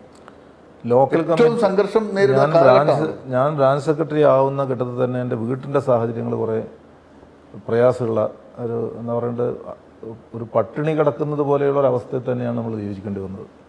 അതൊക്കെ ഇന്ന് പറഞ്ഞാൽ ആളുകൾക്ക് വിശ്വസിക്കാൻ. എങ്ങനെയാണ് ആ പട്ടിണി, എങ്ങനെയാണ് ജീവിതം ആ കാലഘട്ടത്തിലൊക്കെ, എങ്ങനെയാണ് കുടുംബം കഴിഞ്ഞിരുന്നത്, എങ്ങനെയാണ്? ശരിക്കും പറഞ്ഞാൽ അതങ്ങനെ തന്നെ പറയണം. പട്ടിണി തന്നെ ഉണ്ടായി. എന്താ കഴിച്ചിരുന്നത് ആ കാലത്ത്? ഈ നിങ്ങൾ പറഞ്ഞാൽ വിശ്വസിക്കുമെന്നറിയില്ല, ചേമ്പിൻ്റെ തണ്ടുണ്ട്. ചേമ്പിൻ്റെ തണ്ടൊക്കെ മുറിച്ച് കൊണ്ടുവരും. ചേമ്പ് കിട്ടാത്ത സമയത്ത് കാട്ടിൽ വളരുന്ന മിളി എന്ന് പറയുന്നൊരു സാധനമില്ല, ഞാൻ പറയാ സാധാരണ ചേമ്പിന് സമാനമായ ഒരു ഇലയുള്ള അറിയില്ല, എന്തായാലും അങ്ങനെ പ്രതീക്ഷിക്കാം. അതിന്റെ തണ്ട് കൊണ്ടുവന്നിട്ട് അത് ചൊറിയും. സാധാരണഗതിയിൽ തന്നെ വേവിച്ചാൽ തന്നെ ചൊറിയും തിന്നുന്ന സമയത്ത്. പക്ഷെ 2-3 തവണ തിളപ്പിച്ചിട്ട് വെള്ളം ഒഴിച്ചു കഴിഞ്ഞാൽ പിന്നെ ചൊറിയില്ല. അതൊക്കെ തിന്നിട്ട് ജീവിച്ചു പട്ടിണി മാറ്റിയിരുന്ന അങ്ങനെയാണ്. അതുപോലെ തന്നെ പാനൂർ ഹൈസ്കൂൾ പാനൂർ പള്ളിക്കാടിൽ ഈ തവര എന്ന് പറഞ്ഞൊരു ചെടി, അതൊരു വറവിനൊക്കെ ഉപയോഗിക്കുന്ന ഒരു സാധനം. അതിങ്ങനെ പോയിട്ട് അത് ഇഷ്ടം പോലെ ഉണ്ടായിരുന്നു ആ സമയത്ത് പള്ളിക്കാട്. ഇപ്പോൾ അവിടെ കെട്ടിടങ്ങളായി. അത് നമ്മളിങ്ങനെ സഞ്ചി എടുത്ത് കൊണ്ടുപോയിട്ട് പറിച്ചു കൊണ്ടുവരും. അതിങ്ങനെ പുഴുങ്ങി തിന്നുന്ന മാതിരി അത് തിന്നും. ഇങ്ങനെയൊക്കെ കഴിഞ്ഞൊരു കാലം ഉണ്ടായിരുന്നു. പട്ടിണിയാണ്. സ്കൂളിലൊക്കെ പോകുമ്പോൾ വിശക്കൂല, എന്താ ചെയ്യാൻ നേരമെല്ലാം? സ്കൂളിൽ ഒരു കൂപ്പൺ കൊടുക്കും. ഈ പട്ടിണിക്കാരായ വിദ്യാർത്ഥികൾക്ക് ഒരു സീൽ വെച്ചൊരു കൂപ്പൺ. ആരാ കൊടുക്കുന്നത്? ഒരു ഭാനുമാഷാണ്. NCCയുടെ ചുമതലയുള്ള ഒരു ഭാനുമാഷാണ്. അദ്ദേഹം കോൺഗ്രസിൻ്റെ നേതാവ് കൂടിയാണ്. അപ്പോൾ അദ്ദേഹം ആണ് ഈ കൂപ്പൺ വിതരണം ചെയ്യുന്നയാൾ. അപ്പോൾ ആ കൂപ്പൺ കിട്ടിക്കഴിഞ്ഞാൽ ആ കൂപ്പൺ എടുത്തിട്ട് പുറത്ത് ഹൈസ്കൂളിൻ്റെ മുമ്പിൽ ഒരു പപ്പൂട്ടിട്ടൻ്റെ ചായക്കടയുണ്ട്. അവിടെ പോയാൽ കിഴങ്ങ് കിട്ടും. കിഴങ്ങില്ലാത്ത ദിവസം ഒരു പൊറാട്ടയും ഒരു കറിയും കിട്ടും. അതാണ് നമ്മളെ അന്നത്തെ. പട്ടിണിപ്പാവങ്ങളായ കുട്ടികൾക്ക് കൊടുക്കുന്ന കൂപ്പൺ കൊണ്ട് കിഴങ്ങ് വാങ്ങി തിന്നേണ്ട അവസ്ഥ വരെ ആ കാലത്തുണ്ടായിരുന്നു. പിന്നെ താങ്കൾ ഈ ലോക്കൽ സെക്രട്ടറി, ഏരിയ സെക്രട്ടറിയൊക്കെ വരുമ്പോൾ കടുത്ത സംഘർഷ കാലഘട്ടമാണ്. എനിക്ക് തോന്നുന്നത് കേരളത്തിൽ 10-400 ഏരിയ കമ്മിറ്റികളിൽ ആദ്യമായി ഒരു ഏരിയ കമ്മിറ്റിക്ക്, ഏരിയ സെക്രട്ടറിക്ക് ഒരു വാഹനം കിട്ടുന്നത് പാനൂരിൽ താങ്കൾ ഉൾപ്പെടാണെന്നാണ് എൻ്റെ ഒരു ഓർമ്മ. ശരിയാണോ? അത് ശരിയാണ്. അത് പാനൂരിൽ ഞാൻ സെക്രട്ടറിയായി വർക്ക് ചെയ്യുന്ന കാലത്താണ് ഏറ്റവും കൂടുതൽ സംഘർഷങ്ങളും കൊലപാതകങ്ങളും നടക്കുന്നത്. എന്താണ് ആ കൊലപാതകങ്ങളൊക്കെ താങ്കൾ നേരിട്ടത്? എങ്ങനെയാണ് കൊലപാതകങ്ങളൊക്കെ എങ്ങനെ സംഭവിച്ചു? ഞാൻ നേരത്തെ പറഞ്ഞ 979 രാജുമാസ്റ്ററുടെ കൊലപാതകത്തിന് ശേഷം, 8 വീട്ടിൽ രാജുമാസ്റ്ററുടെ കൊലപാതകത്തിന് ശേഷം CPM എടുത്ത നിലപാട് അതിന് തിരിച്ചെന്തെങ്കിലും അക്രമം നടത്തുക എന്നുള്ളതായിരുന്നില്ല. അന്ന് ദാസൻ മാഷാണ് അവിടുത്തെ നേതാവ്, IV ദാസൻ മാഷാണ്. അദ്ദേഹം കേരളത്തിൽ തന്നെ അറിയപ്പെടുന്ന, വ്യക്തിപരമായി ഒത്തിരി അടുപ്പമുള്ള, വളരെ സമാധാനത്തിൽ അദ്ദേഹത്തിന്റെ മകൻ ബാബുവും ഞാനുമായിട്ട് അദ്ദേഹം പെട്ടെന്ന് അകാലത്തിൽ പൊരിഞ്ഞു പോയി. നല്ല ബന്ധമുള്ള കുടുംബമാണ് എനിക്ക്. യെസ്. അപ്പോൾ അദ്ദേഹത്തിൻ്റെ ആണ് നേതൃത്വം ആ മേഖലയിൽ. അപ്പോൾ സമാധാന ധർണ, പദയാത്ര ഇതൊക്കെയായിരുന്നു അതിന് ഈ കൊലപാതകത്തിനെതിരായിട്ട്. പക്ഷേ ആ സംഭവം കഴിഞ്ഞ് ഏതാനും മാസം കഴിയുമ്പോഴേക്ക് തന്നെ താഴെച്ചമ്പാട് ദിനേശ് പേടി കമ്പനിക്ക് നേരെ ആക്രമണം നടന്നു. തടത്തിൽ ബാലൻ അവിടെ വെച്ച് തന്നെ കൊല്ലപ്പെട്ടു. അവിടുത്തെ ബ്രാഞ്ച് സെക്രട്ടറി UP ദാമു കുറച്ച് ദിവസത്തിന് ശേഷം കോഴിക്കോട് മെഡിക്കൽ കോളേജ് ആശുപത്രിയിൽ വെച്ച് മരണപ്പെട്ടു. ഇങ്ങനെ സംഭവങ്ങൾ പരമ്പരയായിട്ട് നിരന്തരം കൊലപാതകങ്ങൾ നടക്കുക. അതിനുശേഷം തന്നെ തൂവക്കുന്നിൽ ഒരു 17 വയസ്സുള്ള മൂക്കൂത്ത് ബാബു വൈകുന്നേരം അവൻ കൊല്ലപ്പെട്ടു. ഈ സമയത്തൊന്നും തിരിച്ച് ഏതെങ്കിലും ആർസുകാരൻ കൊല്ലപ്പെട്ടതോ ആക്രമിക്കപ്പെട്ടതോ ആയ സംഭവങ്ങളൊന്നും ഉണ്ടായിരുന്നില്ല. ആ ഘട്ടത്തിലെല്ലാം CPM സ്വീകരിച്ചത് സംയമനത്തിലൂടെ ഈ പദയാത്രകളൊക്കെ നടത്തി, സമാധാന യാത്രകൾ നടത്തി, ആളുകൾക്കിടയിൽ ബോധവൽക്കരണം നടത്തി മാറ്റാവുന്നതാണ്. ആ സമയത്ത് BJP ചെയ്തുകൊണ്ടിരുന്നത് എന്താ? അവർ പൊതുയോഗം നടത്തിയിട്ട് ഞങ്ങൾ അവിടെ ഒരു ഷോക്ക് കൊടുത്തു, ഞങ്ങൾ ഇവിടെ ഒരു ഷോക്ക് കൊടുത്തു, CPMകാർ ഓടിയ വഴിയിൽ പുല്ല് മുളച്ചില്ല എന്നൊക്കെ പറഞ്ഞിട്ട് വീരസ്യം പറഞ്ഞുകൊണ്ടുള്ള പ്രസംഗങ്ങളാണ്. അന്ന് BJPയുടെ നേതൃത്വത്തിൽ ആരാ പ്രധാനമായിട്ടുണ്ടായിരുന്നു? അന്ന് പന്നന്നൂർ ചന്ദ്രൻ, അദ്ദേഹത്തിൻ്റെയാണ് പ്രധാനപ്പെട്ട ഇവരൊക്കെയാണ് പ്രധാന പ്രാസംഗികന്മാർ. അങ്ങേയറ്റത്തെ ഭീഷണി പ്രസംഗം എന്ന് പറഞ്ഞാൽ ആളുകൾ എന്ന് പറഞ്ഞാൽ RSS എന്ന് പറയുന്നതിന് ചോദ്യം ചെയ്യാൻ പറ്റാത്തൊരു ശക്തിയാണ്. ഇനി RSSനെ പിടിച്ചാൽ കിട്ടില്ല, RSSന് വഴങ്ങി ജീവിക്കുക എന്നുള്ളതല്ലാത്ത ഒരു ജീവിതം അസാധ്യമായിരിക്കുന്നൊരു തോന്നലുണ്ടാക്കുന്ന രീതിയിലുള്ള പ്രസംഗമാണ് അവർ നടത്തിക്കൊണ്ടിരുന്നത്. എപ്പോഴാണ് പ്രതിരോധം തുടങ്ങുന്നത്? ശരിക്കും പ്രതിരോധം തുടങ്ങുന്നത് പിന്നീട് 4 കൊലപാതകത്തിന് ശേഷമാണ് തിരിച്ച് ഒരു സംഭവം നടത്തുന്നത്. അതിനെല്ലാം കഴിഞ്ഞിട്ടാണ് ഞാൻ വരുന്നത്. യഥാർത്ഥത്തിൽ പിന്നീടുള്ള സംഭവം കുറേ കാലം ഇപ്പോൾ നായനാർ മുഖ്യമന്ത്രിയായിരുന്ന സമയത്ത് തലശ്ശേരി നടത്തിയ സമാധാന സംഭാഷണത്തിന് ശേഷം 1982 കൂടിയിട്ട് ഏറെക്കുറെ അതിനു മുമ്പുള്ള 79 ആരംഭിച്ച പരമ്പരകൾ ആ സമയത്തോടു കൂടി രണ്ടാമത് വന്നതിന്റെ പിറ്റേ ദിവസമാണ് പിന്നെ പന്നന്നൂർ ചന്ദ്രൻ കൊല്ലപ്പെടുന്നത്. മുഖ്യമന്ത്രി 96-ലാണ്. ഈ സംഘർഷ കാലഘട്ടം ആരോ ഒരാൾ അതിലെന്താ സംഭവം എന്ന് പറഞ്ഞാൽ ഈ പറഞ്ഞ 82 ഈ സംഭവം കഴിഞ്ഞതിന് ശേഷം പിന്നെ കൊലപാതകങ്ങളോ സംഭവങ്ങളോ ഒന്നും ഇല്ല. നീണ്ട 10-11 വർഷക്കാലം ഒന്നും ഉണ്ടായിരുന്നില്ല. പിന്നെ 96-ലാണ്. പിന്നെ 95 ഡിസംബർ 12-നാണ് മാമൻ വാസു കൊല്ലപ്പെടുന്നത് ചോക്ലിയിൽ. അത് വളരെ സംഘടിതമായിട്ട് പതിയിരുന്ന നടത്തിയ ഒരു ആക്രമണം. ഒരു തരത്തിലുള്ള സംഘർഷം അങ്ങനെ പ്രതീക്ഷിക്കുന്ന പോലുമല്ല ആരും. ഇത്രയും സമാധാനം, കാമൻ ക്വയറ്റ് എന്ന് പറയുന്ന പോലത്തെ ഒരവസ്ഥയാണ്. ആ സമയത്ത് ഈ കൊലപാതകം നടത്തുക മാത്രമല്ല, അതിൻ്റെ അടുത്ത ആഴ്ച തന്നെ 3 ജില്ലകൾ കേന്ദ്രീകരിച്ച് ചൊക്ലിയിൽ ഹിന്ദു സമാവേശം എന്നുള്ള പേരിൽ ഒരു പരിപാടി RSS സംഘടിപ്പിച്ചു. ഒരു പദസഞ്ചലനം 3 ജില്ലകൾ കേന്ദ്രീകരിച്ച് ഒരു വലിയ സംഘം കാഞ്ഞിരത്തിൻകീഴിൽ അവസാനിക്കുന്ന റിപ്പോർട്ട് ചെയ്യാൻ ഞാൻ പോയിട്ടുണ്ട്. എൻ്റെ ഓർമ്മയിൽ അത് വന്നത്. അപ്പോൾ മാത്രമല്ല അന്ന് MK ശശീന്ദ്രൻ മാഷാണ് പിന്നെ BJPയുടെ ജില്ലാ അധ്യക്ഷൻ. അദ്ദേഹം രാഷ്ട്രദീപിക പത്രത്തിൽ ഒരു കുറിപ്പ് പ്രസിദ്ധീകരിച്ചിരുന്നു. മാമൻ വാസു ഒരു നേർച്ചക്കോഴി എന്നാണ് ഞാൻ ആ വാർത്ത കൊടുത്തയാൾ ഞാനാണ്. തലക്കെട്ട്. ആ തലക്കെട്ടിൽ മാമൻ വാസു കൊല്ലപ്പെടേണ്ടയാളാണ് എന്ന രീതിയിൽ സ്ഥാപിച്ചെടുക്കുകയാണ് ചെയ്തത്. മാത്രമല്ല അവരുടെ പ്രസംഗങ്ങൾ മുഴുവൻ ഇതിനെ കേന്ദ്രീകരിച്ചിട്ടാണ്. അപ്പോൾ സ്വാഭാവികമായിട്ടും ജനങ്ങളുടെ ഭാഗത്തുനിന്നും പാർട്ടിയുടെ ഭാഗത്തുനിന്നും അതിനെ പ്രതിരോധിക്കാതെ മുന്നോട്ട് പോകാൻ പറ്റില്ല എന്നൊരു സാഹചര്യം. ആ പദസഞ്ചലനത്തിൽ പങ്കെടുക്കാൻ എൻ്റെ പൊതുയോഗം നടക്കുന്ന സ്ഥലത്തേക്ക് എന്നെ ഒരു ബൈക്കിൽ കൊണ്ടുപോയത് പന്നന്നൂർ ചന്ദ്രനാണ്. ഈ ബസ് കംപ്ലീറ്റ് ബ്ലോക്കാണ് ഇവരെ പദസഞ്ചലനം നടക്കുമ്പോൾ. ഈ കാഞ്ഞിരത്തിൻകീഴിലാണ് സംഗതി. ചൊക്ലി ടൗൺ മുഴുവൻ ഹർത്താലായിരുന്നു. കാരണം മാമവാസ് കൊല്ലപ്പെട്ടു, എന്നിട്ട് വീണ്ടും ഒരു പ്രകോപനത്തിലേക്കാണ് പോകുന്നത്. അതിനോട് നാട്ടുകാരുടെ പ്രതികരണം എന്ന നിലയിൽ താങ്കൾക്ക് നേരെ ഒത്തിരി ആക്രമണങ്ങൾ ഉണ്ടായിട്ടില്ലേ? ഒരിക്കൽ ബോംബ് പറഞ്ഞ് 5 തവണ ആക്രമണം. അതിൽ ആദ്യത്തെ ആക്രമണം ഇവിടെ വെച്ചിട്ടുണ്ടായിരുന്നത് അത് ഒരു പ്രകടനം നടത്തി 19 എന്ന് പറയുന്ന RSSകാർക്ക് ഇന്ന് പന്നൂർ ചന്ദ്രൻ സ്മാരകമുള്ള സ്ഥലമാണ്. RSSന് കുറച്ച് സ്വാധീനമുള്ളൊരു സ്ഥലമാണ്. ആ സ്ഥലത്ത് നമ്മളൊരു പ്രതിഷേധപ്പെടണം. നമ്മുടെ സഹാക്കൾക്ക് നേരെ നടന്നൊരു അക്രമത്തിൽ പ്രതിഷേധിച്ചൊരു പ്രകടനം നടത്തുകയാണ്. ആ പ്രകടനം അവിടെ എത്തുമ്പോഴേക്ക് പ്രകടനത്തിന് നേരെ ഞാനാണ് ഏറ്റവും മുമ്പിലുള്ളത്. പ്രകടനത്തിന് നേരെ തുരുതുരാ ബോംബറുണ്ടായി. അതാണ് ഒരു സംഭവം. പിന്നീട് KC മുക്കിൽ പിന്നെ TK കുഞ്ഞിക്കണ്ണൻ കൊല്ലപ്പെട്ടിട്ട് അവിടെ മൃതദേഹം എടുക്കാനും പിന്നെ പിറ്റേ ദിവസം സംസ്കാരത്തിന് വേണ്ടിയിട്ടൊക്കെ നമ്മൾ പോകുന്നുണ്ട്. അതൊക്കെ ഒരു ജീവൻ പണയപ്പെടുത്തിയിട്ടുള്ള പോക്കാണ്. അപ്പോൾ അവിടെ നിന്ന് കുഞ്ഞിക്കണ്ണൻ്റെ സംസ്കാരം കഴിഞ്ഞ് തിരിച്ചു വരുന്ന വഴിയിൽ വളരെ ഉയരമുള്ള പറമ്പിലാണ്, അതിൻ്റെ അടിയിലൂടെ ആ പറമ്പിൽ കേന്ദ്രീകരിച്ചിട്ടുള്ള സംഘങ്ങൾ താഴെയുടെ പോകുന്ന നമ്മളൊക്കെ എപ്പോഴാണ് പരിക്കേറ്റിട്ടുണ്ടോ? എപ്പോഴെങ്കിലും പരിക്ക് ചെറിയ പരിക്കുണ്ടായത് അവസാനത്തെ സംഭവമാണ് 2008 വാഹനം ബോംബെറിഞ്ഞ്.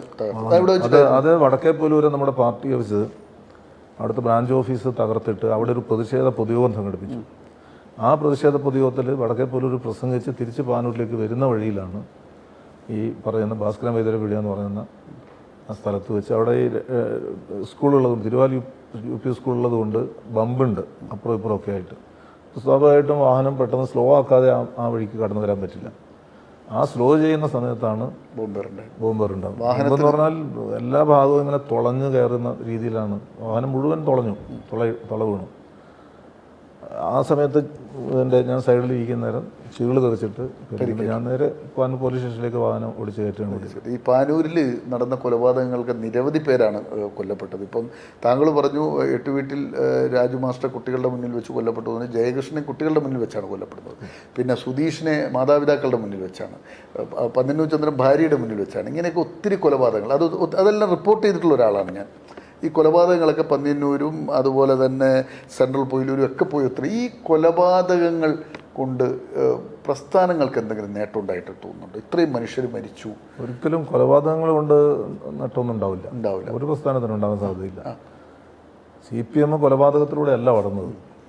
പക്ഷേ ഞാൻ നേരത്തെ പറഞ്ഞതുപോലെ ഈ തുടർച്ചയായിട്ട് സംഭവങ്ങൾ നടക്കുകയും ആ സംഭവങ്ങളെ തങ്ങളുടെ ഒരു വലിയ നേട്ടമായിട്ട് ആളുകൾ കൊല്ലപ്പെട്ടു. ആ കൊല്ലപ്പെട്ടത് തന്നെ തങ്ങളുടെ ഒരു വലിയൊരു പിന്നെ എന്താ പറയുക മെറിറ്റായി പോലീസ് സംരക്ഷണം ഉണ്ട്. അത് ഏത് സാഹചര്യത്തിലാണ് ഉണ്ടാകുന്നത്? ഏത് കാലഘട്ടത്തിൽ? ഈ വധഭീഷണിയുടെ സാഹചര്യത്തിൽ തന്നെ കുറെ കാലം ആ പോലീസ് സംരക്ഷണം ഒഴിവാക്കിയ ഘട്ടത്തിലാണ് എനിക്ക് നേരെ അക്രമം ഉണ്ടായത്. പോലീസ് പാർട്ടി ഇതെല്ലാം കണക്കിലെടുത്തായിരിക്കും ഏരിയ കമ്മിറ്റിക്ക് വണ്ടി അടക്കം തരുന്ന ഒരു സാഹചര്യം. സഞ്ചരിക്കുന്നത് വലിയ ബുദ്ധിമുട്ടുള്ള. എപ്പോഴെങ്കിലും ഈ പണി വേണ്ടെന്ന് തോന്നിയിട്ടുണ്ടോ? ഈ അക്രമവും തോന്നിയിട്ടില്ല. ഒരിക്കലും തോന്നിയിട്ടില്ല. ഒരുപാട് അനുഭവങ്ങളുണ്ടാവും. ഒരു ദിവസം തന്നെ 2 സഖാക്കളുടെ മൃതദേഹം ഏറ്റുവാങ്ങേണ്ടി വന്നിട്ടുണ്ട്. ഏരിയ സെക്രട്ടറിയുടെ മൃതദേഹം. കർഫ്യൂ പ്രഖ്യാപിക്കപ്പെട്ടു. പിന്നെ പട്ടാളത്തിൻ്റെ ഫ്ലാഗ് മാർച്ച് ഉണ്ടായിരുന്നു. അങ്ങേയറ്റം ഭീകരമായ അന്തരീക്ഷത്തിലാണ്. പല ദിവസങ്ങളിൽ പാർട്ടി ഓഫീസ് തന്നെയാണ് കിടന്നുറങ്ങാറുള്ളത്. വീട്ടിൽ പോകാൻ പറ്റാറില്ല. അങ്ങനെയുള്ള എപ്പോഴെങ്കിലും ഭയം തോന്നിയിട്ടുണ്ടോ? ഭയം ഒരിക്കലും ഉണ്ടായിട്ടില്ല. ഭയം തോന്നിയിട്ടില്ല. സുന്ദരൻ മാഷ് കൊല്ലപ്പെട്ട ഒരു സംഭവം പിന്നെ ജീവിതത്തിൽ ഒരിക്കലും മറക്കാൻ പറ്റുന്ന ഒരു സാധനമാണ്. സുന്ദരൻ മാഷ് ചുണ്ടക്കാമ്പ് പിന്നെ ഗവൺമെൻറ് സ്കൂളിലാണ്. അദ്ദേഹം പാർട്ടിയുടെ അനുഭവമുള്ള ഒരാളെന്ന് മാത്രമാണ്. സർക്കാർ സ്കൂളായതുകൊണ്ട് തന്നെ വേറെ രാഷ്ട്രീയ പ്രവർത്തനമൊന്നുമില്ല. പക്ഷേ RSSകാരുടെ ഒരു പോക്കറ്റിലാണ് അദ്ദേഹത്തിൻ്റെ വീട്. അപ്പോൾ അദ്ദേഹം രാത്രി ഡയമണ്ട് മുക്കിൻ്റെയും ചെമ്പാടിൻ്റെയും നടുക്ക് സ്കൂള്. പക്ഷേ അയാളുടെ വീട് കൂറ്റേരി. സുന്ദരൻ മാഷ് കൊല്ലപ്പെടുന്ന കൂറ്റേരിയാണ്. അവിടെ ഞാൻ വന്നിട്ടുണ്ട്. അപ്പോൾ അദ്ദേഹം ബസ് ഇറങ്ങി നടന്നിട്ടാണ് വീട്ടിലേക്ക് പോകേണ്ടത്. അവിടെ എത്തുമ്പോൾ ഇവർ വെട്ടിക്കൊന്നു. അപ്പം നമ്മൾ വിവരമൊന്നും അറിയുന്നില്ല. കുറേ സമയം കഴിഞ്ഞിട്ട് നമ്മൾ പാനൂർ പാർട്ടി ഓഫീസിൽ ഇരിക്കുന്നവരാണ് അവിടെ നിന്ന് ഒരു ഉമ്മ ഫോണിൽ വിളിച്ചിട്ട് ഇങ്ങനെ ഒരാളിവിടെ കൊല്ലപ്പെട്ടിട്ടുണ്ട്, പോലീസ് സ്റ്റേഷനിൽ വിളിച്ചിട്ട് പോലീസ് ഇതുവരെ വന്നിട്ടില്ല, നിങ്ങളെ ആളാണെന്നാണ് തോന്നുന്നത്. അവർക്കറിയില്ല ആരാണെന്ന്. പക്ഷേ കൊന്നത് RSSകാരെന്ന് അവർക്കറിയാം. നിങ്ങളാളാണെന്നാണ് തോന്നുന്നതെന്ന് പറഞ്ഞിട്ട് വിളിച്ചു പറഞ്ഞു. നമ്മളവിടെയുള്ള ആളൊരു ജീപ്പ് സംഘടിപ്പിച്ചിട്ട് വരുന്നവർ അവർ പറയുന്നുണ്ട് കൊന്നയാൾ ദൂരെയൊന്നും പോയിട്ടില്ല, ഇവരുടെ പരിസരത്ത് തന്നെ ഉണ്ടെന്നും പറയുന്നുണ്ട്. പക്ഷെ നമ്മളെ സംബന്ധിച്ചോളം നമ്മൾ കൊല്ലപ്പെട്ട സ്ഥിതിയിൽ പിന്നെ പറ്റില്ല. ജീപ്പ് എടുത്തിട്ട് പോയി. അപ്പോൾ അന്നേരം ചാറ്റിൽ മഴയുമുണ്ട്. പിന്നെ ഒരു റോഡാണ്. ആ റോഡിൽ വീണ് കിടക്കുന്നത് കാണുന്നുണ്ട്. അപ്പോൾ അടുത്ത വീട്ടിൽ നിന്ന് പായമായി കൊണ്ടുവന്ന് തിരിച്ച് ബോഡി എടുത്ത് പൊക്കി ഇതിലേക്ക് വെക്കാൻ നോക്കുമ്പോൾ കഴുത്ത് വേർപെട്ടു. പൂർണ്ണമായിട്ടും വേർപെട്ട നിലയിലാണ് കത്തുന്നത്. പക്ഷെ ആ സമയത്ത് പെട്ടെന്ന് നോക്കിയാൽ കാണില്ല. പക്ഷെ നമ്മൾ ബോഡി പൊന്തിക്കുമ്പോഴേക്ക് കഴുത്തങ്ങോട്ട് പോയി വീണു. പിന്നെ നോക്കുമ്പോഴേക്ക് കൈ കാണുന്നില്ല. ടോർച്ചടിച്ച് കുറേ ദൂരം വരുത്തിയപ്പോൾ കൈ കിട്ടി. ഇങ്ങനെയൊക്കെ ഇത് പെറുകി കൊണ്ടുവന്ന് ചാക്കി കെട്ടിയിട്ടാണ് നമ്മൾ പായ കെട്ടിയിട്ടാണ് കുത്തുമ്പ് കൊണ്ടുവന്നത്. താങ്കൾക്കുണ്ടായതുപോലെ തന്നെയുള്ള അനുഭവങ്ങൾ RSSൻ്റെയും BJP പ്രവർത്തകർക്കും ഉണ്ടായിട്ടുണ്ട്. അവരും ഇതുപോലെ തന്നെ മൃതദേഹങ്ങൾ പെറുക്കിയെടുക്കേണ്ടി വന്നിട്ടുണ്ട്. അതുകൊണ്ടാണ് ചോദിച്ചു, ഈ രാഷ്ട്രീയത്തിൽ ഇതുകൊണ്ട് എന്ത് നേടിയെന്ന് ചോദിച്ചാൽ ഇതുകൊണ്ടൊന്നും നേടാൻ പറ്റില്ല. പക്ഷേ എന്താണെന്ന് പറഞ്ഞാൽ നിർബന്ധിതമായ സാഹചര്യത്തിൽ ചെറുത്തുനിൽപ്പുകൾ അനിവാര്യമായിരുന്നു. അതുകൊണ്ട് സംഭവിച്ചു. ഈ പാനൂരിൽ ഒത്തിരി സഹകരണ പ്രസ്ഥാനങ്ങൾക്കൊക്കെ തുടക്കം കുറിച്ചിട്ടുണ്ടായിരുന്നു. എങ്ങനെയാണ് ആ രംഗത്തൊക്കെ വന്നത്? ഞാൻ ആദ്യമായിട്ട് സഹകരണ മേഖലയിലേക്ക് വരുന്നത് ചൊക്ലി സർവീസ് സഹകരണ ബാങ്കിൻ്റെ ഡയറക്ടർ ബോർഡിലേക്ക് വന്നുകൊണ്ടാണ്. അന്ന് ചൊക്ലി സർവീസ് സഹകരണ ബാങ്ക് 3 പഞ്ചായത്തുകൾ, ചൊക്ലി, അതുപോലെ തന്നെ പെരിങ്ങളം, കരിയാട് എന്നീ 3 ഗ്രാമപഞ്ചായത്തുകളും ന്യൂമാഹി പഞ്ചായത്തിൻ്റെ 3 വാർഡുകളും ചേർന്നിട്ടുള്ള ഒരു വിശാലമായ പ്രവർത്തന പരിധിയിലുള്ള ഒരു ബാങ്കായിരുന്നു. ആ ബാങ്കിലേക്കാണ് ഞാൻ ഡയറക്ടറായിട്ട് ആദ്യം വരുന്നത്. അതിന് മുമ്പ് എനിക്ക് സഹകരണ മേഖലയെ സംബന്ധിച്ച് കാര്യമായിട്ട് ധാരണകളൊന്നും ഉണ്ടായിരുന്നില്ല. അപ്പോൾ അവിടെ ഡയറക്ടറായി വന്നതിന് ശേഷമാണ് കുറേ കാര്യങ്ങൾ സഹകരണ മേഖലയായിട്ട് ബന്ധപ്പെട്ട് മനസ്സിലാക്കാൻ അവസരം ഉണ്ടായത്.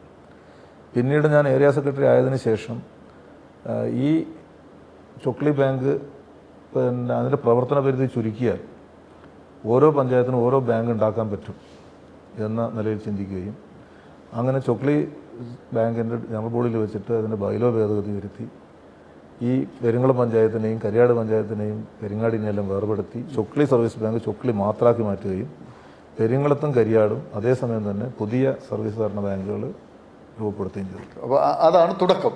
അവിടെയാണ് അത് കഴിഞ്ഞ് പിന്നീട് പാനൂരിൽ ഞാൻ ഏരിയ സെക്രട്ടറി ആയിരിക്കുന്ന ഘട്ടത്തിൽ തന്നെയാണ് പാനൂരിലെ വ്യാപാരികളെ, പാനൂർ ഏരിയയിലെ മൊത്തം വ്യാപാരികളെ ഉദ്ദേശിച്ചുകൊണ്ട് വ്യാപാരികളുടെ ഒരു ബാങ്ക് എന്നുള്ള നിലയിലാണ് മർക്കൻറ്റൈൽ കോപ്പറേറ്റീവ് സൊസൈറ്റി രൂപീകരിക്കുന്നത്.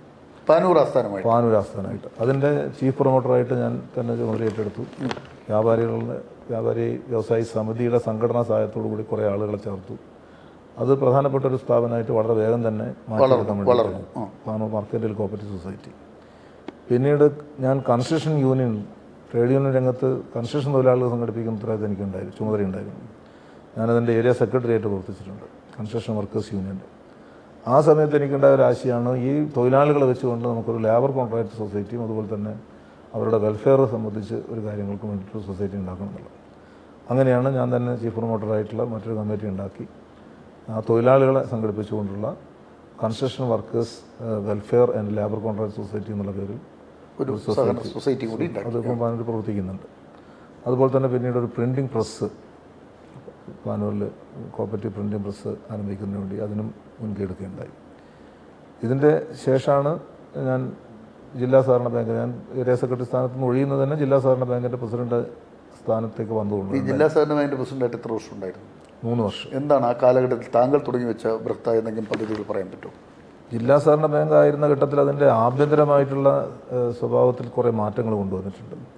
എന്ന് പറഞ്ഞാൽ അതിനെ വിവിധ ഡിപ്പാർട്ട്മെൻറ്റുകളാക്കി മാറ്റി. നേരത്തെ 3-4 സെക്ഷൻ എന്ന രീതിയിലുള്ള സംഗതികളാണ് ഉണ്ടായിരുന്നത്.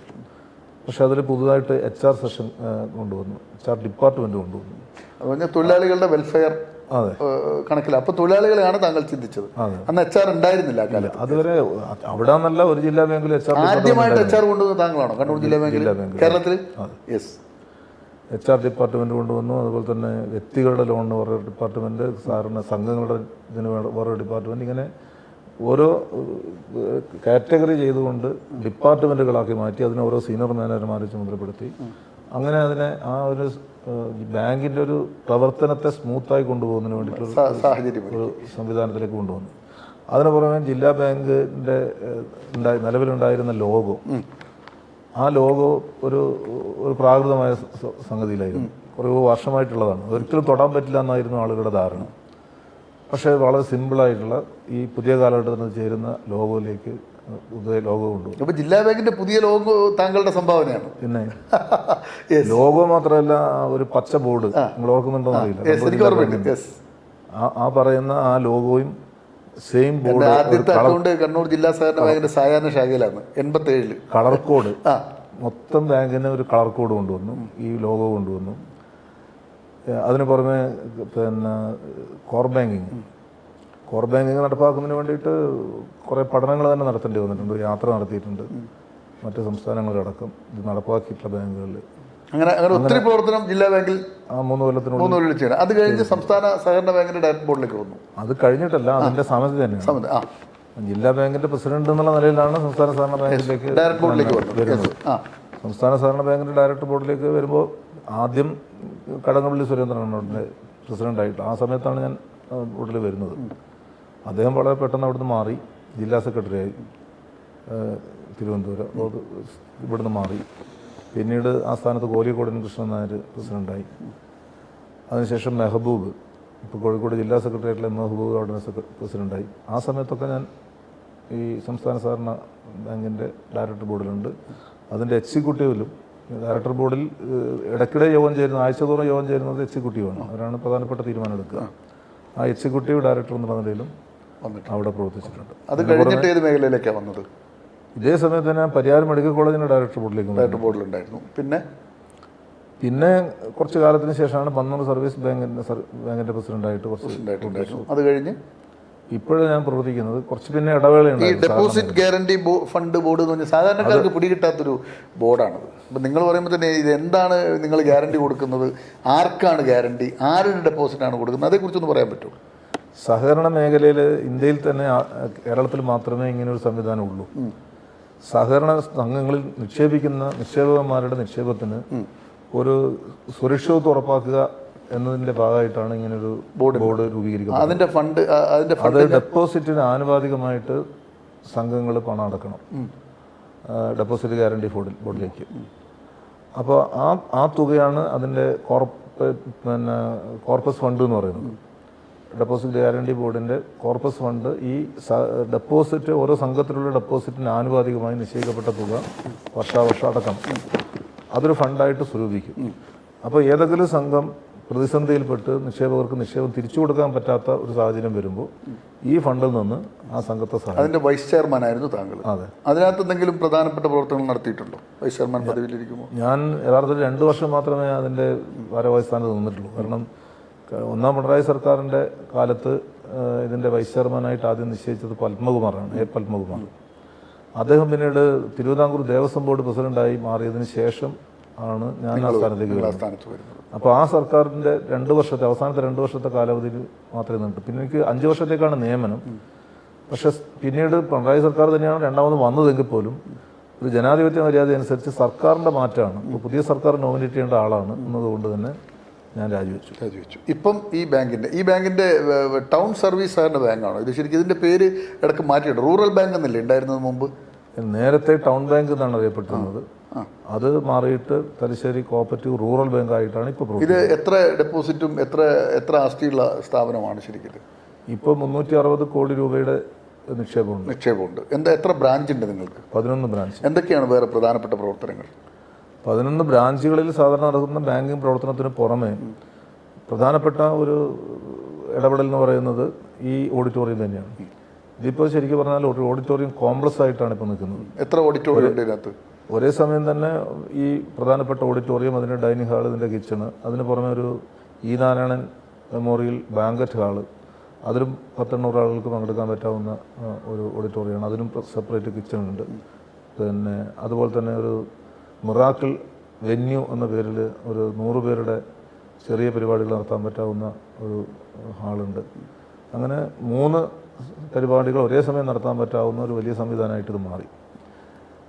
മാത്രമല്ല വളരെ എന്താ പറയേണ്ടത്, സ്വകാര്യ സ്ഥാപനങ്ങൾ നടത്തുന്നത് പോലെയുള്ള ഒരു ഭംഗിയോടുകൂടി അല്ലെങ്കിൽ അതിൻ്റെ ശുചിത്വത്തോടു കൂടി കൊണ്ടുപോകാനുള്ള എല്ലാ സംവിധാനവും ഉണ്ടാക്കിയിട്ടുണ്ട്. ഈ സാധാരണ സഹകരണ സ്ഥാപനങ്ങൾ നടത്തുന്ന ഇത്തരം സ്ഥാപനങ്ങളെ കുറിച്ചുള്ള ആക്ഷേപം എന്ന് പറയുന്നത് ഒരിക്കലും വൃത്തിയും വെടിപ്പും ഉണ്ടാവില്ല, ശ്രദ്ധിക്കാൻ ആളുണ്ടാവില്ല എന്നാണ്.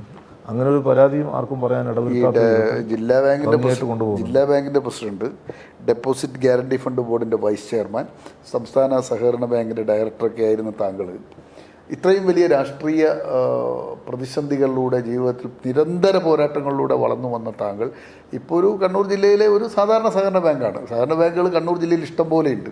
ഇതിനേക്കാൾ വലിയ സഹകരണ ബാങ്കുകൾ കണ്ണൂർ ജില്ലയിലൊക്കെ ഉണ്ട്.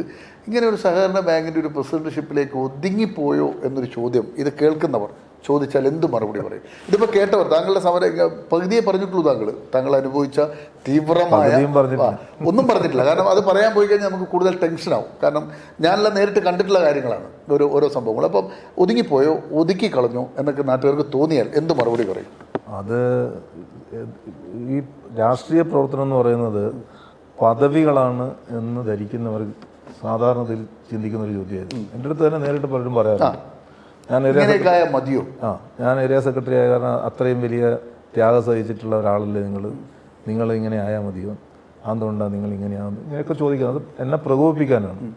വാസ്തവത്തിൽ ഞാൻ ധരിക്കുന്നത് നേരെ തിരിച്ചാണ്. എന്താണ് കാരണം എന്ന് പറഞ്ഞാൽ എന്നെ സംബന്ധിച്ചിടത്തോളം ഞാനൊരു അങ്ങേയറ്റത്തെ ഒരു എന്താ പറയണ്ടത് പിന്നോക്കാവസ്ഥയിൽ നിൽക്കുന്ന ഒരു സാധാരണക്കാരനായ ഒരു മനുഷ്യൻ. ആ മനുഷ്യന് പാർട്ടി ഈ പ്രായത്തിനിടയിൽ തന്നെ ഒരുപാട് അംഗീകാരം നൽകിയിട്ടുണ്ട്. ഈ പറയുന്ന പദവികളൊന്നും ചെറിയ പദവികളല്ല. ഞാൻ ജില്ലാ ബാങ്ക് പ്രസിഡന്റ് ആകുന്നതിന് മുമ്പ് അതിൽ ജില്ലാ ബാങ്ക് പ്രസിഡന്റായിരുന്നവരെല്ലാം ഉന്നതന്മാരായിട്ടുള്ള രാഷ്ട്രീയ നേതാക്കന്മാരാണ്. ആ സ്ഥാനത്തേക്കാണ് താരതമ്യേന ജൂനിയറായിട്ടുള്ള ഞാൻ പ്രസിഡന്റായിട്ട് തിരഞ്ഞെടുക്കപ്പെടുന്നത്. അതുപോലെ തന്നെ സംസ്ഥാന സഹകരണ ബാങ്കിലേക്ക്, ഈ പറയുന്ന ഗ്യാരണ്ടി ഫണ്ട് ബോർഡിലേക്ക്, ഇതൊക്കെ പ്രധാനികൾ തന്നെ കൈകാര്യം ചെയ്തുകൊണ്ടിരുന്ന സ്ഥാപനങ്ങൾ. പാർലമെന്റ് രംഗത്തേക്ക് പഞ്ചായത്തിലോ മുനിസിപ്പാലിറ്റിയിലോ ഒന്നും വന്നിട്ടില്ല. അതൊരു പോരായ്മയായിട്ട് തോന്നുന്നുണ്ടോ? ഇല്ല, വരണ്ടേ? വരാൻ പറ്റില്ല. കാരണം ഇടതുപക്ഷം എന്തുകൊണ്ടെന്ന് പറഞ്ഞാൽ, ഇപ്പോൾ ഞാൻ ബ്രാഞ്ച് നേരെ മേലെ നിന്ന് നേതാവായ ആളല്ല. Branch secretary, local secretary, area secretary, ഇങ്ങനെയൊക്കെയാണ് ഞാൻ എൻ്റെ ദീർഘകാലത്തെ അനുഭവമുണ്ട്. അപ്പോൾ ആ സെക്രട്ടറി സ്ഥാനത്ത് ഇരിക്കുന്ന ഒരാൾക്ക് സാധാരണത്തിൽ മത്സരിക്കാൻ പറ്റില്ല. മത്സരിക്കുന്നുണ്ടെങ്കിൽ സെക്രട്ടറി സ്ഥാനത്ത് ഒഴിയണം. ഈ ഇത്രയും എക്സ്പീരിയൻസ് ഉള്ള ഒരു മനുഷ്യന് ഒരു MLA-യും ഒരു മന്ത്രിയൊക്കെ ആകാനുള്ള ഒരു പശ്ചാത്തലമില്ലേ എന്നാണ് എൻ്റെ ചോദ്യം. അത്രയും തീവ്രമായ അനുഭവങ്ങൾ. കേരളത്തിൽ 140 മണ്ഡലങ്ങളേ ഉള്ളൂ. അതിൽ CPM മത്സരിക്കുന്നത് 70-71 മണ്ഡലങ്ങളാണ്. അത് തന്നെ കുറേ സ്വതന്ത്ര സ്ഥാനാർത്ഥികളിൽ കഴിഞ്ഞാൽ പിന്നെ CPM-ന് മത്സരിക്കാൻ കിട്ടുന്ന സീറ്റ് 10-60ആണ്. സംസ്ഥാനത്താണെങ്കിൽ ലക്ഷക്കണക്കിന് കേഡർമാരാണ്. ഞാനൊരു വ്യക്തി മാത്രമൊന്നുമല്ല, ഞാനതിലൊരു വളരെ ഒരു സംതൃപ്തനാണോ? ഞാൻ സംതൃപ്തനാണ്. യാതൊരു അസംതൃപ്തി. ഇപ്പൊ താങ്കൾ മക്കളെ, സഹോദരങ്ങളൊക്കെ കുറിഞ്ഞു ജീവിത പങ്കാളിയെ കണ്ടെത്തിയത് എവിടെ നിന്നാണ്? ആരാണ് ജീവിത പങ്കാളി? തലശ്ശേരി പാറാൽ സ്വദേശിയായിട്ടുള്ള ഒരു കോൺഗ്രസ് കുടുംബത്തിൽ നിന്നുള്ള ഒരാളാണ്. അതെങ്ങനെ കോൺഗ്രസ് കുടുംബത്തിൽ പ്രണയമായിരുന്നു? ജീവിത പങ്കാളി പ്രണയമായിരുന്നു.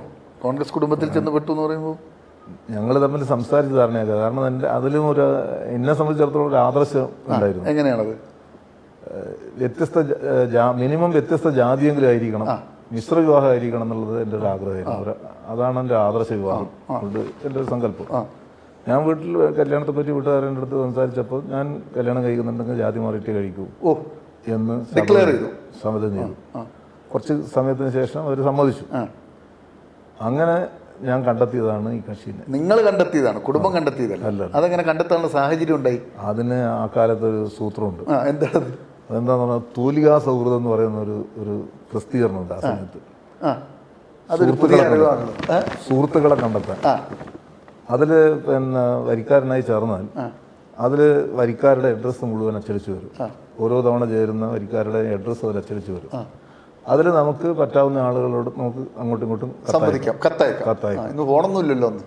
കത്തയക്കലാണ്.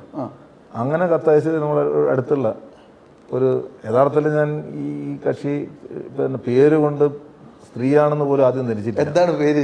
ഷാജാദാസ് എന്നാണ് പേര്. ഷാജാദാസ്. അപ്പോൾ ആ അഡ്രസ്സിലേക്ക് കത്തയച്ചു.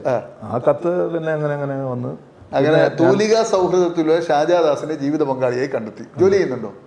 ഇപ്പൊ ജോലി ചെയ്യുന്നുണ്ട്. എന്തിലാണ്? കടവത്തൂർ സർവീസ് ബാങ്കിൽ മാനേജറാണ്. മക്കള് മൂത്തയാള് സിവിൽ എഞ്ചിനീയറിംഗ് കഴിഞ്ഞിട്ട് കോൺട്രാക്ട് ബേസിൽ ഇപ്പോൾ വർക്ക് ചെയ്യുന്നുണ്ട് ബ്ലോക്ക് പഞ്ചായത്തിൽ NRG-യുടെ. ഇളയ മകൻ സ്കൂൾ ടീച്ചറാണ്, ഒരു UP സ്കൂൾ ടീച്ചറായിട്ട് വർക്ക് ചെയ്യുന്നുണ്ട്. രണ്ടുപേരാണോ? മാരീഡാണോ രണ്ടുപേരും? മൂത്തയാളുടെ മാരീഡാണ്. പേരക്കുട്ടികളുണ്ടോ? ഇല്ല. മാരീഡാണ്. പക്ഷെ ഒരു വർഷം വർഷമായിട്ട്. അപ്പോൾ അങ്ങനെയാണ് ജീവിതം മുന്നോട്ട് പോകുന്നത്. ഹാപ്പിയാണ്. യെസ്. അപ്പോൾ പ്രേക്ഷകരെ, നമ്മൾ ഈ അവസാനം പറഞ്ഞ കാര്യങ്ങളൊക്കെ നല്ല രസമുണ്ടെങ്കിലും ആദ്യമൊക്കെ കേട്ട കാര്യങ്ങൾ അത്ര സുഖമുള്ളതല്ല. ഇന്നത്തെ കാലഘട്ടത്തിലെ രാഷ്ട്രീയ നേതാക്കളെ പുതിയ തലമുറയിൽ വളർന്നു എന്ന ഇദ്ദേഹം പറഞ്ഞതിലേക്ക് ചില വിരുദ്ധ അഭിപ്രായങ്ങൾ എനിക്കുണ്ട്. ഒന്ന്, ഇത്രയും ത്യാഗം ചെയ്തിട്ടും വേണ്ടത്ര ഒരു പരിഗണന കിട്ടിയോന്ന് പൊതുസമൂഹം കേൾക്കുമ്പോൾ അത്ര പോരാം എന്നൊരു തോന്നൽ ഇത് അവതരിപ്പിക്കുന്ന എനിക്ക് വരെ തോന്നുന്നുണ്ട്. കാരണം പെട്ടെന്ന് കയറി വന്ന ഒത്തിരി ആളുകൾ ഉന്നതങ്ങളിൽ എത്തുന്നത് കണ്ട ഒരാളാണ് നമ്മൾ. ഇതിൽ വേറൊരു പ്രത്യേകത, ഇവരൊക്കെ നടന്ന വഴികൾ പുതിയ തലമുറ ഒന്ന് കേൾക്കേണ്ടതാണ്, അറിയേണ്ടത്. ഇങ്ങനെ ഒത്തിരി മനുഷ്യർ ഇങ്ങനെ വലിയ ത്യാഗങ്ങൾ ചെയ്തിട്ടാണ് പൊതുപ്രവർത്തന രംഗത്തേക്ക് കടന്നു വരുന്നത്. ഇന്നത്തെ തലമുറയിൽ നേതാക്കളായി വളരുന്നവരൊക്കെ സെൽഫിയുടെയും പല നവമാധ്യമങ്ങളുടെ അതിൻ്റെ ചില മാസ്മരിക പ്രകടനത്തിലൂടെ വലിയ തലങ്ങളിലേക്ക് ഉയരുന്നത് നമ്മൾ കാണുന്നുണ്ട്. പക്ഷേ ഇവരൊക്കെ വന്ന വഴികൾ കഠോരമാണ്. കാരണം 14 വയസ്സിലൊക്കെ കണ്ട കാഴ്ചകളൊക്കെ പറയുമ്പോൾ തളർന്നു പോവുകയാണ് ശരിക്കും. ഇങ്ങനെയൊക്കെ ഒരു കാലം ഉണ്ടായിരുന്നു. ഇനി ഇങ്ങനെയൊരു കാലം ഉണ്ടാകാതിരിക്കട്ടെ എന്ന് നമുക്ക് പ്രാർത്ഥിക്കാം. പി. ഹരീന്ദ്രൻ അദ്ദേഹത്തിൻ്റെ ജീവിതാനുഭവങ്ങൾ നിങ്ങൾക്ക് മുന്നിൽ പറയുകയാണ്. അതൊരു പാഠമാകണം, നമുക്കൊരു പാഠപുസ്തകമാണ്, അറിയണം ഇത്തരം നേതാക്കളെ എന്ന് മാത്രമാണ് സക്സസ് സ്റ്റോറിക്ക് പ്രേക്ഷകരോട് പറയാനുള്ളത്. പി. ഹരീന്ദ്രനും ഒപ്പം പ്രേക്ഷകർക്കും നന്ദി, നമസ്കാരം.